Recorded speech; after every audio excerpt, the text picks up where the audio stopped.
तो दोस्तों हम लोगों ने पिछले एपिसोड में देखा था कि वहाँ पे जो भी एल्डर्स थे वो एल्डर ली सुई से कहते हैं कि उन्हें ही जाके गोचेंग के साथ बात करनी पड़ेगी, इसीलिए वो गोचेंग से बात करने के लिए निकल जाते हैं। इसके बाद हम लोग मिंग को देखते हैं जो कि जियान से मिलने के लिए आई हुई थी। वहीं पे जियान अपनी होने वाली भाभी को देख के काफी ज्यादा हैरान होती है। खैर इसके बाद ननद और भाभी के बीच में बातें होने लगती है, जहाँ पे मिंग जियान से कहती है कि वो उसको किसी भी हाल में प्रोटेक्ट करेगी, उसे चिंता करने की जरूरत नहीं है। वह भी जियान जब मिंग से पूछती है कि इतनी ज्यादा मेहरबानी क्यों, तो फिर मिंग आगे से बताती है कि उसे पता है कि गोचेंग ने जियान के साथ क्या क्या किया है और उसे इस बात का पछतावा और थोड़ी सी चिंता है, इसीलिए वो बस उसके किए गए कर्म कांड को थोड़ा सा रीपे करना चाहती है। वह भी जियान अपने मन के अंदर ये सोचती है कि भाभी का तो प्यार एक तरफा था, तो फिर उन्हें गोचेंग की इतनी ज्यादा चिंता क्यों हो रही है। वहीं पे हम लोग गोचेंग को देखते हैं जिसने यूमी के द्वारा दिए गए जो भी रिसोर्स थे उन सभी को एब्जॉर्ब कर लिया था और इसकी कल्टीवेशन फिर से बढ़ गई थी। वह भी गोचेंग अगले प्लान के बारे में सोच रहा था कि उसे येलिंग को जल्दी ढूंढना पड़ेगा, नहीं तो उसके अगले प्लान्स में काफी ज्यादा देरी हो सकती है। लेकिन उसी टाइम पे वहाँ पे एल्डर ली सुई आ जाते हैं और गोचेंग उन्हें देख के बिल्कुल खुश नहीं होता है और पूछता है कि आप यहाँ पे क्या लेने के लिए आए हैं, मैं कब से इतना महान बन गया कि एल्डर ली सुई खुद यहाँ पे आ गए मुझसे मिलने के लिए। वह पे एल्डर गोचेंग से कहते हैं क्या मुझे तुम्हारी परमिशन की जरूरत है पैलेस के अंदर इधर उधर घूमने के लिए। गोचेंग आगे से कहता है कि बिल्कुल नहीं, लेकिन अगर आपको कोई काम नहीं है तो फिर मैं यहाँ से निकलता हूँ, क्योंकि मुझे टाइम वेस्ट करना बिल्कुल भी नहीं पसंद है। बेसिकली गोचेंग एल्डर को उंगली कर रहा है और उन्हें इस बात से काफी ज्यादा गुस्सा आता है और वो अपनी पावर्स को रिलीज करते हैं, लेकिन गोचेंग के ऊपर इसका भी कोई असर नहीं होता है और वो आगे से कहता है कि अगर जियान का बहाना बना के मुझे डराना चाहते हो तो ये बिल्कुल भी काम नहीं करेगा, जिससे एल्डर को और ज्यादा गुस्सा आता है और वो और जोरों से चीखने लगते हैं। उसी टाइम पे जियान और मिंग वहाँ पे भागते हुए आते हैं और जियान गोचेंग के ऊपर चिल्ला देती है, जिसपे गोचेंग उसे कहता है कि तुम्हारी हिम्मत कैसे हुई मेरे ऊपर इस तरह से चिल्लाने की, अगर तुम मुझसे सच में बदला लेना चाहती हो तो सिर्फ अपनी कल्टीवेशन के ऊपर फोकस करो, ना कि किसी और चीज के ऊपर। वहीं पे एल्डर गोचेंग से कहते हैं कि तुम्हें हमारी शर्त तो याद ही की होगी ना कि तुमने क्या शर्त लगाई थी, जिसपे गोचेंग आगे से कहता है कि बेशक मुझे शर्त याद है, अगर मैं जियान को हरा देता हूँ तो फिर मुझे सक्सेसर की पोजीशन मिलेगी, लेकिन अभी ये बच्ची तो सिर्फ ड्यूक फेज पे ही है, ऐसा लगता है कि आप मुझे सक्सेसर बनाने के लिए कुछ ज्यादा ही उत्साहित हैं, या फिर आपके पास कोई दूसरा चारा ही नहीं है, जिससे एल्डर को बहुत ज्यादा गुस्सा आता है लेकिन वो कुछ कर नहीं पाते हैं। इसके बाद गोचेंग उनसे कहता है कि मेरी कुछ और डिमांड्स भी हैं, जिसपे एल्डर को काफी ज्यादा गुस्सा आता है, लेकिन वो गोचेंग के सामने अभी कुछ भी नहीं कर सकते थे, वो काफी ज्यादा मजबूर हैं, इसीलिए वो गोचेंग की हर एक डिमांड को मान लेते हैं, यही सोचते हुए कि ये क्या ही कर लेगा।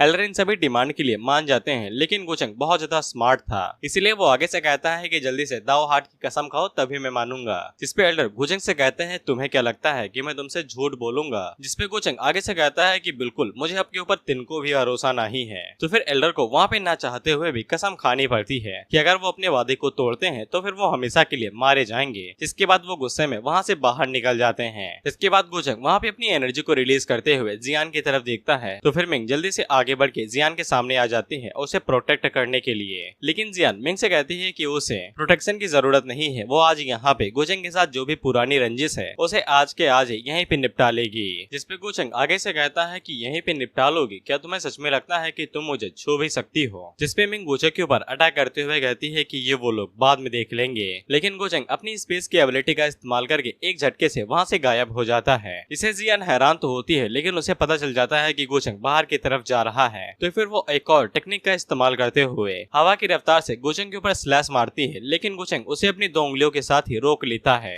और उससे कहता है कि तुम मुझे मारना चाहती हो, बस तुम ड्यूक फेज पे आई हो, लेकिन तुमने मुझे काफी ज्यादा निराश किया है। इतना कहने के बाद वो जियान की तलवार को तोड़ देता है। इससे जियान काफी ज्यादा हैरान होती है, क्योंकि उसने सोचा था कि गोचेंग इसे बहुत ज्यादा खुश होगा कि वो उसे मार सकने के पावर पे नहीं आई है, लेकिन गोचेंग खुश होने की जगह पे निराश कैसे हो सकता है। इसके बाद गोचेंग उसे कहता है कि अब तो तुम्हें सजा मिलनी चाहिए, और वो उसके मत्थे के ऊपर एक जोर की फिंगर फ्लिप मारता है और उसे कहता है कि जाओ और जाके फिर से प्रैक्टिस करो, फिर दोबारा आना मुझे मारने के लिए। और वो जाते हुए कहता है कि जब अच्छे से कल्टीवेट कर लेना तब मैं तुम्हारे साथ दोबारा रिवेंज गेम खेलूंगा, लेकिन जियान इस बात को सीरियस ले लेती है। इसके बाद वो आगे से गोचेंग से कहती है कि तुम्हें क्या लगता है कि मैंने इतनी सारी मेहनत सिर्फ इसलिए की क्योंकि तुम मुझे बेइज्जत कर सको, अब मैं तुम्हें सच में सेटिस्फाई कर दूंगी अपनी कल्टीवेशन के साथ। गोचेंग उनसे कहता है कि तुम्हारे पास ये काबिलियत नहीं है, लेकिन उसी टाइम पे उसे पीछे से भयानक ऑरा महसूस होता है, और जब वो पीछे मुड़ के देखता है तो फिर जियान वहाँ पे किसी तरह की लेजेंडरी टेक्निक का इस्तेमाल कर रही थी। आसपास के सभी लोग ये देख के हैरान हो जाते हैं क्योंकि उसके अंदर से सीन्ड रियलम का ऑरा निकल रहा था, और हम लोग देखते हैं कि आसमान से बहुत बहुत ज्यादा बड़ी स्वॉर्ड नीचे की तरफ आ रही थी। वहीं पे एल्डर मुस्कुराते हुए कहते हैं कि अब साले को पता चलेगा कि दर्द क्या होता है। इसके बाद जियान आउट ऑफ कंट्रोल हो जाती है और गोचंग के ऊपर एक लाजवाब हमला कर देती है। वो बहुत बड़ी स्वॉर्ड डायरेक्ट आके गोचंग के ऊपर गिरने वाली थी और जब मिंग जियान को आवाज देती है तब वो होश में आती है और उसे पता चलता है कि ये अटैक गोचंग को मार सकता है। इसीलिए वो गोचंग से साइड में हटने को कहती है, लेकिन गोचंग आगे से कहता है कि वो इस स्ट्राइक को डायरेक्ट झेलेगा ताकि वो जियान को रीपे कर सके, जिससे वो दोनों ही हैरान हो जाते हैं कि क्या ये मरना चाहता है जो अटैक को डायरेक्ट झेलेगा। जिसके बाद हम देखते हैं कि वो बड़ी सी स्वॉर्ड सीधा आके नीचे गिरती है तो फिर वहाँ पे एक बहुत बड़ा धमाका होता है। साथ ही में वो स्वॉर्ड पूरे की पूरे लैंड को 20 से 2 टुकड़ों में काट देती है और आसमान को भी चीर देती है। वह मिंग गोचंग को ये सब करता हुआ देख के काफी ज्यादा हैरान होती है और हम लोग देखते हैं कि जियान की दोइस्ट बोन वो एक्टिवेट हो जाती है और इसके बाद हम लोग गोचंग को देखते हैं तो फिर ये मरा नहीं था, बस मरने के हालात पे आ चुका था और दोइस्ट बोन की वजह से ये अभी तक जिंदा था। वह भी जियान काफी ज्यादा हैरान होती है कि अगर गोचंग ने सही मौके पे डॉज न किया होता और अगर उसने अपने हाथ को साइड में न किया होता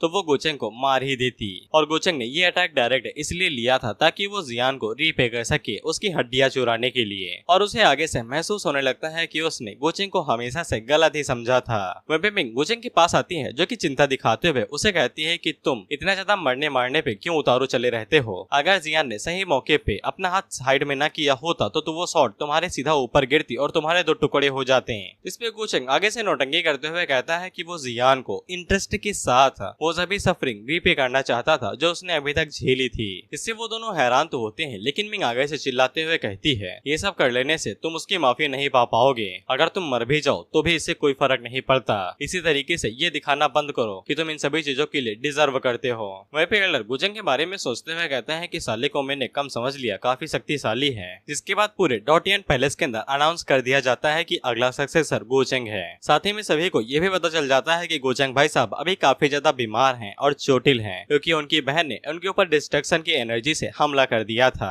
वहीं पे हम लोग गोचंग को देखते हैं जो कि एक झटके के अंदर ही हील हो गया था और वो अपने मन के अंदर सोचता है कि जियान के पास तो सच में कमाल की ताकत है भाई, उसकी शॉट के अंदर डिस्ट्रक्शन की एनर्जी है। वहीं पे गोचंग हमें ये बताता है कि उसे किसी भी कीमत पे ये अटैक लेना ही था, क्योंकि अगर वो ये अटैक नहीं लेता तो फिर जियान उसके ऊपर कभी भी पूरी तरीके से भरोसा न करती और कुछ सालों बाद जियान अपने हाथों से ही अपनी हड्डियां निकाल के गोचंग को दे देगी और यही हमारे गोचंग भाई साहब का प्लान है। इसके बाद गोचंग अपने नए कपड़े पहनता है और बाहर जाता है तो फिर वहाँ पे मिंग थी जिसको गोचंग की चिंता हो रही थी। इससे गोचंग भी हैरान होता है कि इसे मेरी कब से चिंता होने लगी और वो आगे से नौटंकी करने लगता है, जिसमें मिंग अपने पास से मेडिसिन पिल बाहर निकालती है जो कि डिस्ट्रक्शन की एनर्जी को बाहर निकाल देगी और उसकी इंजरी को हील करने में मदद करेगी। वह पे गोचंग मिंग से पूछता है कि तुम्हें मेरी इतनी ज्यादा चिंता क्यों हो रही है। इस पे मिंग आगे से कहती है कि बस किसी को करनी चाहिए। इस पे गोचंग कहता है कि अरे अरे। मिंग कहती है कि क्या अरे अरे। गोचंग कहता है कि मैं तो एक हार्टलेस पर्सन हूँ ना, ये सब तो मेरे लिए बिल्कुल भी नॉर्मल नहीं होना चाहिए। इस पे मिंग उसे घूरते हुए कहती है कि तुम बिल्कुल हार्टलेस हो, तुम्हारा दिल पत्थर का बना हुआ है। इसके बाद वो गोचंग को बताती है कि हेवनली पाथ ओपन ही होने वाला है, उसे नीचे जाके अलायंस को चेक करना चाहिए और चीजों को देखना चाहिए क्योंकि वो अभी यहाँ पे रिप्रेजेंटेटिव बना हुआ है। वह पे गोचंग अपने मन के अंदर सोचता है कि मुझे मिंग को अपनी साइड पे करना ही पड़ेगा और वो अपने मन के अंदर सोचता है कि शायद से अब टाइम आ चुका है कि मुझे अपने असली सीक्रेट को इसे दिखा देना चाहिए। वह है कि गोचंग के पास डिमोनिक हार्ट है और हाँ, मिंग को ये बात नहीं पता है कि गोचंग के पास डिमोनिक हार्ट है क्योंकि पिछली लाइफ में डायरेक्ट असली वाले गोचंग ने मार ही दिया था। इसके बाद हम लोग देखते हैं कि पूरे डॉटियन पैलेस के अंदर बातें चल रही थी जहाँ पे सभी लोग गोचंग के सक्सेसर बनने की वजह से काफी ज्यादा हैरान थे। साथ ही में यहाँ पे ये भी अफवाह उड़ रही थी कि ये लिंग अब गोचंग को चैलेंज करने वाला है कि उसने लैंग टियान को हरा दिया है तो अगला टारगेट गोचंग को बनाने वाला है क्योंकि वे गोचंग इंजर्ड है तो वो इसी बात का फायदा उठाना चाहता है। वहीं पे हम लोग लैंग टियान और लिली को देखते हैं जो कि गोचंग से ये लिंग वाली चीजों को लेके माफी मांगते हैं क्योंकि उनके हारने के बाद ही वो डायरेक्ट गोचंग के ऊपर अटैक करने के लिए आ रहा है। हालांकि गोचंग आगे से कहता है कि क्या ही फर्क पड़ता है, बस एक टुकड़ा ही तो है वो। इसके बाद वो मिंग की तरफ देखते हुए कहता है कि आखिरकार उसके जैसे कैरेक्टर सिर्फ बेवकूफ ही तो होते हैं। वहीं पे लैंग टियान आगे से कहता है कि उसे लगता है कि ये लिंग के पास कोई ना कोई खास इनहेरिटेंस है जिसकी मदद से उसे गाइडेंस मिल रही है, नहीं तो वो कभी भी लैंग टियान की डिवाइन टेक्निक के खिलाफ नहीं जा पाता।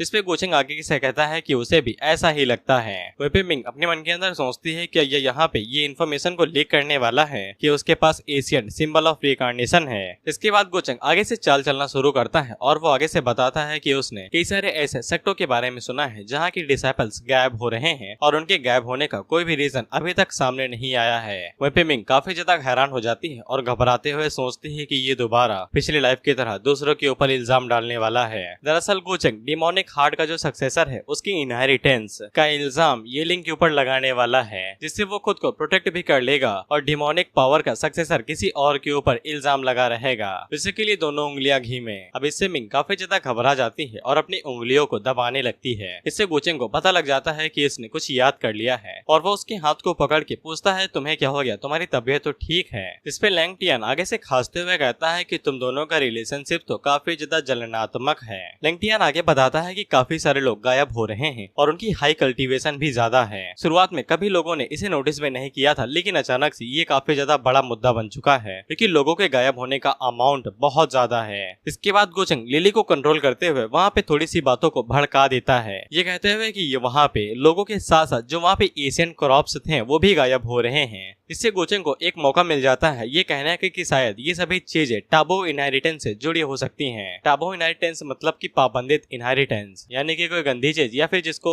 बड़े लोग मना करते हैं। और गोचंग टाबू कल्टीवेशन के बारे में बताते हुए कहता है कि कुछ ऐसी भी इनहेरिटेंस होती हैं जिनकी मदद से कुछ लोग एशियन क्रॉप्स की सोल से या फिर बॉडी को एब्जॉर्ब कर सकते हैं, जिससे वो अपनी खुद की कल्टीवेशन को काफी जल्दी बढ़ा सकते हैं। और गोचंग भाई साहब इस टेक्निक का इस्तेमाल खुद ही करते हैं। इससे लैंग टियान का शक ये लिंग के ऊपर पड़ने लगता है और वो यही सोचता है कि ये लिंग इसी टेक्निक का इस्तेमाल कर रहा होगा, तभी तो उसकी कल्टीवेशन इतनी ज्यादा बढ़ गई। इससे गोचंग खुश हो जाता है क्योंकि वो यही चीज तो करना चाहता था। इसके बाद गोचंग लैंग टियान से कहता है कि हमें उसके ऊपर इन्वेस्टिगेट करना चाहिए क्योंकि उसके पास ना तो कोई बैकग्राउंड है और ना ही कोई रिसोर्स, और इतने कम टाइम के अंदर उसकी कल्टीवेशन को इस हद तक आगे बढ़ना बहुत ज्यादा रेयर है। इस पे लैंग टियान और लिली वहाँ से जाते हुए कहते हैं कि वो इस मामले के ऊपर काफी अच्छी खासी रिपोर्ट बनाएंगे और इसके बारे में रिपोर्ट कर देंगे। इतना कहने के बाद वो दोनों वहाँ से चले जाते हैं। और एक और चीज, लिली जब से गोचंग के स्लेव बनी है तो वो गोचंग के बारे में ही सोचती रहती है। बेशक उससे प्यार हो गया है और वो जब भी गोचंग को किसी और औरत के साथ देखती है तो फिर उसे जलन होती है।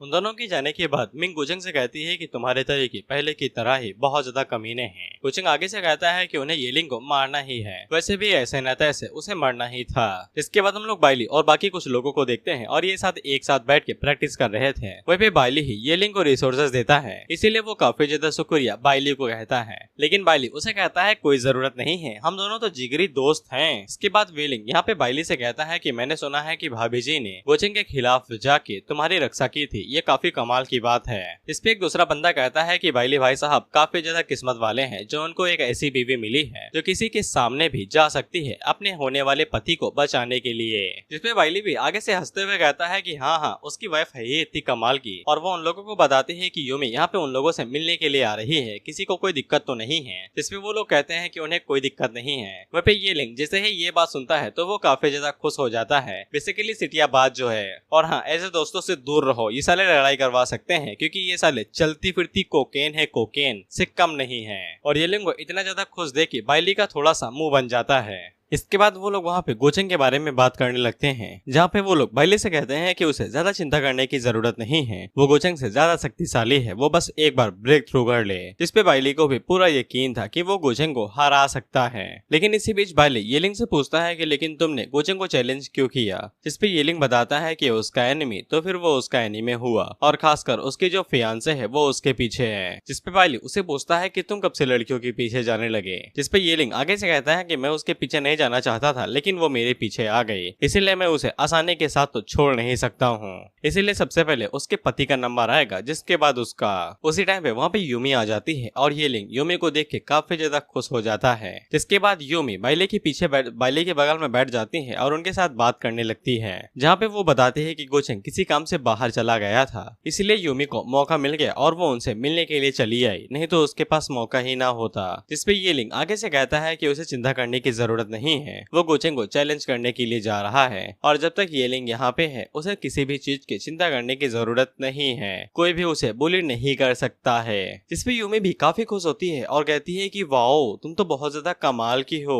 खैर इसके बाद वो दोनों इसी तरीके से एक दूसरे से हंसी मजाक करने लगते हैं और येलिंग आगे बढ़ के यूमी के लिए पौवा भी बनाता है। इससे बाइली को काफी ज्यादा गुस्सा आता है क्योंकि वो उन दोनों को इस तरह से हल से खेलते देख नहीं पा रहा था, इसीलिए वो येलिंग से कहता है कि वो कुछ ज्यादा ही कर रहा है। जिसपे येलिंग को समझ में आ जाता है कि अब कटने का टाइम आ चुका है, इसीलिए वो जल्दी से वहाँ से खिसक लेता है और अपने मन के अंदर सोचता है कि पता नहीं उसे क्या हो गया, बस मैंने उसे थोड़ी सी बातें ही तो की थी। उन लोगों के जाने के बाद यूमी भी लगी हुई आग को और भड़का देती है, ये कहते हुए कि येलिंग के पास कुछ अलग ही एजेंडा है, इसीलिए उन लोगों को उसे सतर्क रहना चाहिए और उसके ऊपर वो लोग ज्यादा भरोसा नहीं कर सकते हैं। जिसपे बाइली उसे पूछता है कि उसने ऐसा क्यों बोला, तो फिर यूमी आगे से बताती है कि उन्हें येलिंग के ऊपर ज्यादा भरोसा नहीं करना चाहिए क्योंकि वो लगातार यूमी की तरफ घूर रहा था, यहाँ तक कि उसने यूमी के लिए पौवा भी बनाया और ऊपर से वो उसकी चेस्ट की तरफ भी देखे जा रहा था। इतने से ही बाइली का खून उबल बैठता है और वो काफी ज्यादा गुस्सा हो जाता है येलिंग के ऊपर और वो फैसला कर लेता है कि अब वो येलिंग से कोई भी रिश्ता नहीं रखेगा।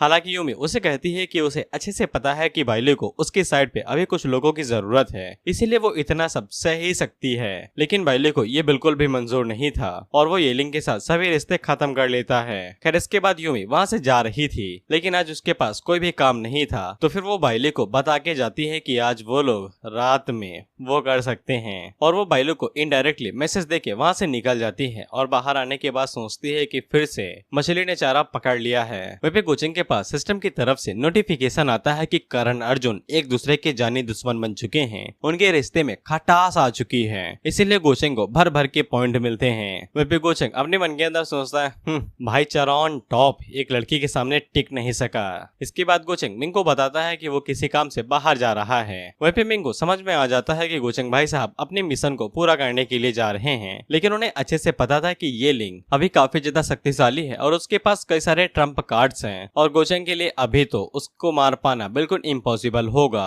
अगर वो अपनी सीक्रेट्स को रिवील नहीं करता है। खैर वहीं पे मिंगो गोचेंग की बिल्कुल भी चिंता नहीं थी क्योंकि उसे अच्छे से पता था कि गोचेंग जैसा कीचड़ आदमी किसी भी हद तक जा सकता है जीतने के लिए। वहीं पे हम लोग येलिंग को देखते हैं जो कि अपनी लॉकेट से बात कर रहा था कि मैंने तो बस यूमे के ऊपर 2-3 लाइनें ही मारी थी, पता नहीं बाइली को इतना ज्यादा गुस्सा क्यों आ गया। जिसपे लॉकेट उसे कहता है कि दूसरी की बीवी के ऊपर नजर डालोगे तो फिर वो बंदा गुस्सा ही करेगा ना, पिछली बार भी तुम इसी चक्कर से मुंह की खाए थे। खैर उसी टाइम पे येलिंग को वहाँ पे गोचेंग दिखाई देता है, हालांकि गोचेंग उसे कुछ भी नहीं करता है और उसे कहता है कि हम लोग बाद में मिलेंगे। वहीं पे येलिंग को पता था कि गोचेंग की कल्टीवेशन इतनी ज्यादा नहीं है, लेकिन उसका जो ऑरा था वो बहुत ज्यादा खतरनाक था, इसीलिए येलिंग को सांस लेने में भी तकलीफ होने लगती है। खैर वो इस चीज से बचा नहीं था कि उसी टाइम पे दूसरी मुसीबत आ जाती है। एल्डर मिंग बाहर निकलते हैं और वो डायरेक्ट येलिंग के ऊपर एक जोरदार अटैक कर देते हैं। हालांकि येलिंग लॉकेट की मदद से खुद को बचा लेता है, लेकिन लॉकेट उसे कहता है कि तुरंत इधर से खिसक ले, नहीं तो वो तेरे छोटे छोटे टुकड़े कर देगा। इस पे येलिंग तुरंत अपनी जान बचा के वहाँ से भागने लगता है। वहीं पे एल्डर ही उसके पीछे नहीं जाते हैं क्योंकि गोचेंग ने उसे ऑर्डर दिया था कि बस येलिंग को भागता हुआ कुत्ता बनाना है, मारना नहीं है। वहीं पे हम लोग बाइली को देखते हैं जो कि हवस के चक्कर में पेला जाने वाला था। एक शायरी याद आई है, बुलाती है मगर जाने का नहीं,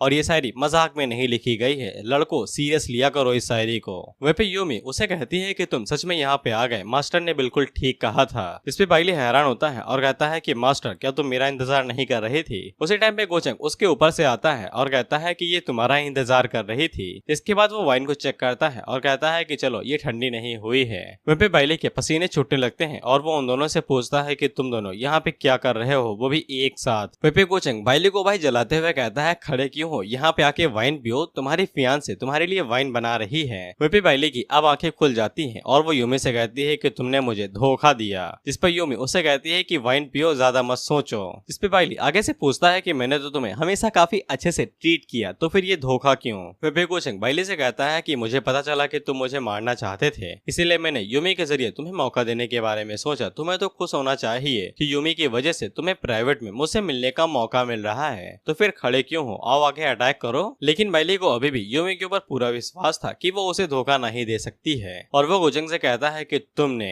यूमी को जरूर मजबूर किया होगा, लेकिन मैं कभी भी तुम्हारा मकसद इतनी आसानी के साथ तो पूरा नहीं होने दूंगा। इस पे गोचेंग आगे से कहता है कि मेरी जान, जब मुझे कुछ पाना होता है तो फिर मैं छोटे मोटे तरीकों का इस्तेमाल नहीं करता हूँ। वहीं पे यूमी भी बाइली की आंखें इस बार पकड़ के खोल देती है। ये कहते हुए कि तुम गोचेंग के पैर के जूते के बराबर भी नहीं हो, तो फिर मुझे तुम्हारे लिए फीलिंग क्यों ही होंगी। इससे बाइली का दिल टुकड़ों में टूट जाता है। और इसी के बाद गोलिंग वहाँ पे अपना बैरियर एक्टिवेट कर देता है और बाइली से कहता है कि माफ कर दे, लेकिन तेरे गार्डियंस अब यहाँ पे पहुँच नहीं पाएंगे। नीदरवर्ल्ड का रास्ता काफी ज्यादा दूर है, इसीलिए मैं थोड़ी सी वाइन का इस्तेमाल करूंगा तुम्हें सही सलामत वहाँ पे भेजने के लिए। बाइली के आगे से पसीने छूटने लगते हैं और वो गोचेंग से कहता है कि तुम मेरा एक बाल भी नहीं उखाड़ सकते हो, पूरा व्हाइट टाइगर क्लैन मेरे पीछे है। गोचेंग आगे से कहता है कि अगर मुझे तुझे मारना ना होता तो मैं यहाँ पे बुलाता है क्यों, रात के टाइम पे मुजरा करने के लिए। और इसे घंटा फर्क नहीं पड़ता है कि तुम्हारी फैमिली तुम्हारे पीछे है या नहीं, यहाँ पे जो होने वाला है मुझे नहीं पता क्या होने वाला है, तेरे घर वालों को घंटा पता चलेगा।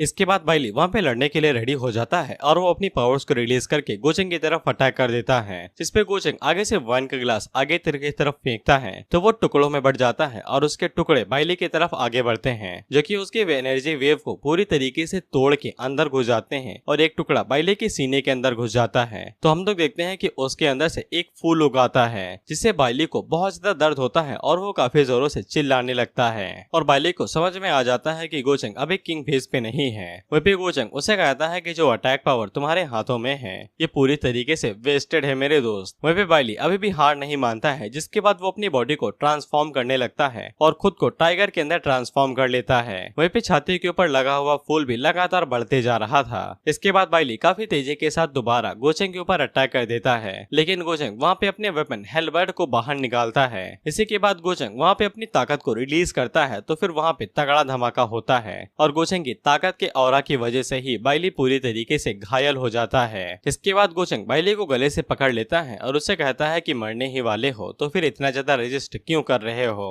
जिसके बाद हम लोग देखते हैं कि उस फूल के अंदर से कई सारी बेलें बाहर निकलती हैं, जिनके अंदर जादुई मटका लगा हुआ था, जो कि बाइली की एनर्जी को अपने अंदर डिवोवर करने लगती हैं और कुछ ही देर में वो पूरी एनर्जी को डिवोवर कर लेती हैं। तो बाइली धमाके से नीचे आके गिरता है। वहीं पे गोचेंग हमें बताता है कि इस चीज का नाम जंजिंग सोर्स है, जो कि उसकी एनर्जी और फोर्स को ज्यादा बढ़ाता है। यानी कि बाइली के पास जंजिंग सोर्स नाम की कोई टेक्निक या फिर एनर्जी थी, जो कि अब गोचेंग के पास आ चुकी है। वहीं पे यूमी गोचेंग से पूछती है क्या वो लोग लाश को ठिकाने लगाने वाले हैं, जिसपे गोचेंग बताता है कि नहीं, अभी भी हमें बॉडी की काफी ज्यादा जरूरत है। इसके बाद वो यूमी से कहता है कि पूरा इलाका साफ कर दो और कुछ भी पता नहीं चलना चाहिए। इसके बाद अगला सीन 2-3 घंटे बाद का होता है, तो हम लोग देखते हैं कि यूमी के पास बाइली की सेक्ट की तरफ से 3 एल्डर्स आते हैं, जो कि उससे पूछते हैं क्या उसने बाइली को देखा। इस पे यूमी आगे से बता देती है कि वो यहाँ पे आया ही नहीं है, लेकिन उसने सुना था कि वो येलिंग से मिलने के लिए जा रहा है। जिसपे उन लोगों को बाइली की अभी भी चिंता हो रही थी, क्योंकि बाइली के पास भले ही कितने ही वेपन और कितनी ही कल्टीवेशन क्यों ना हो, लेकिन येलिंग की कल्टीवेशन काफी ज्यादा अजीब है और उन्हें बाइली की चिंता होने लगती है। जिसके बाद वो लोग बाइली को ढूंढने के लिए वहाँ से निकलने लगते हैं, क्योंकि बाइली का अभी कोई अता पता नहीं था, क्योंकि अटैक होने के बाद वो दुम दबा के इधर उधर ही भाग रहा था। वहीं पे यूमी को समझ में आ जाता है कि गोचेंग ने इसीलिए बॉडी को ठिकाने लगाने के लिए बोला था, क्योंकि उसने सारी सिचुएशन पहले ही भांप ली थी। जिसके बाद हम लोग मिंग को देखते हैं, जिसके पीछे से 2 हाथ आते हैं, जो कि और किसी नहीं इस कमीने गोचेंग के थे। वहीं पे यूमी गोचेंग से कहती है कि तुमसे लोमड़ी की बदबू आ रही है, कहाँ पे गए हुए थे। सच में मिंग गोचेंग के लिए परफेक्ट वाइफ है, सोंग के बता दिया कहाँ पे गया हुआ था। वहीं पे गोचेंग मिंग की मजे लेते हुए कहता है कि तुम्हें तो मेरी खुशबू भी याद है, मैंने सोचा भी नहीं था। खैर गोचेंग मिंग को यूमी के बारे में नहीं बताता है, क्योंकि वो उन दोनों का रिलेशनशिप अभी एक्सपोज नहीं करना चाहता था। तो फिर मिंग गुस्से में वहाँ से जाने लगती है। तो फिर गोचेंग उसे इनडायरेक्टली बता ही देता है कि तुम मेरे बारे में अच्छे से जानती हो। इससे मिंग को समझ में आ जाता है कि गोचेंग के लिए औरतें बस एक मोहरे की तरह हैं। लेकिन मिंग को जेलसी हो रही थी, वो इस बात को छुपा नहीं पाती है, इसीलिए वो ये कहती है कि मैं अपने अलावा किसी भी औरत को तुम्हारे करीब नहीं जाने दूंगी और न ही उसे हर्ट करने दूंगी, जब तक मैं अपनी पिछली लाइफ का हिसाब किताब बराबर नहीं कर लेती हूँ। इसके बाद हम लोग व्हाइट टाइगर क्लैन के लीडर को देखते हैं और उन्हें जैसे ही पता चलता है कि उनका बेटा बलि चढ़ चुका है, तो उन्हें काफी ज्यादा गुस्सा आता है। खैर इसके बाद हम लोग बाइली के खानदान को देखते हैं, जो कि अपने पास से ब्लड एसेंस को बाहर निकालते हैं। बेसिकली डीएनए टेस्ट हो रखा था, इसकी मदद से इन लोगों को बाइली की बॉडी मिल जाती है, जिसके हालात बिल्कुल ज्यादा खराब थे। बेसिकली सूख के कांटा हो रखी थी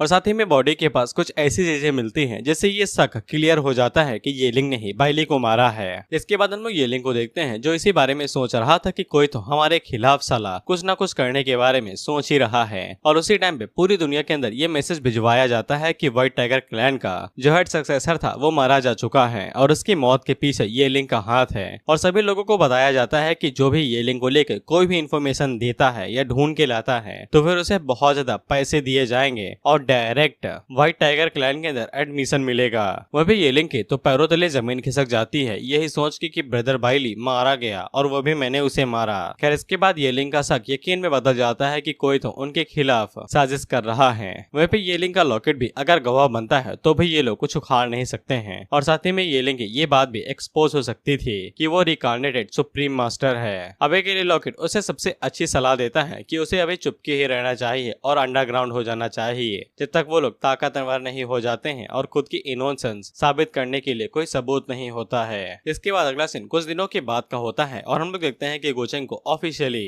दाओटियन इमोर्टल पैलेस का सक्सेसर बना दिया जाता है। वहीं पे पैलेस के जो लीडर या फिर जो भी हो वो गोचेंग को बधाई देते हैं सक्सेसर बनने के लिए। खैर इसके बाद दाओटियन पैलेस के जो लीडर वीडर थे वो गोचेंग को एक खास वेपन भी देते हैं जो कि डिवाइन वेपन था, gold finish wing Tang, basically कलम था। वह गोचेंग पूरी सभा के सामने उड़ते हुए कहता है क्योंकि वो सक्सेसर बन चुका है तो फिर यंगर जनरेशन के अंदर जो भी लोग हैं वो उससे एडवाइस ले सकते हैं। उन्हीं लोगों के बीच में हम लोग जियान को देखते हैं जो कि इस बात को देख के हैरान हो गए थे कि ये इतनी खतरनाक स्ट्राइक लगने के बावजूद इतनी जल्दी हील भी हो गया। वह गोचेंग जियान के ऊपर बिल्कुल भी ध्यान नहीं दे रहा था, इसीलिए जियान को काफी ज्यादा गुस्सा आ रहा था कि अकेले में वो जियान से बहुत ज्यादा बात करता है लेकिन पब्लिक के बीच में वो उसे पूरी तरीके से इग्नोर कर रहा है। इसके बाद वो कुछ बोलने के लिए जा ही रहे थे कि उसी टाइम पे वहाँ पे एक बंदा था जो कि रॉक क्लैन की तरफ से था और इसका नाम पेंगफई है और ये गोचेंग को बधाई देता है और उसे मस्का लगाते हुए कहता है कि गोचेंग उनकी जनरेशन के लिए किसी रोल मॉडल से कम नहीं है। वहीं पे एक लड़की थी जो कि फिर से जियान को पुश कर देती है और ये वर्मिलियन बट क्लैन की तरफ से ची लियांग और वो गोचेंग से डिमोनिक सक्सेसर की पावर के बारे में पूछ रही थी।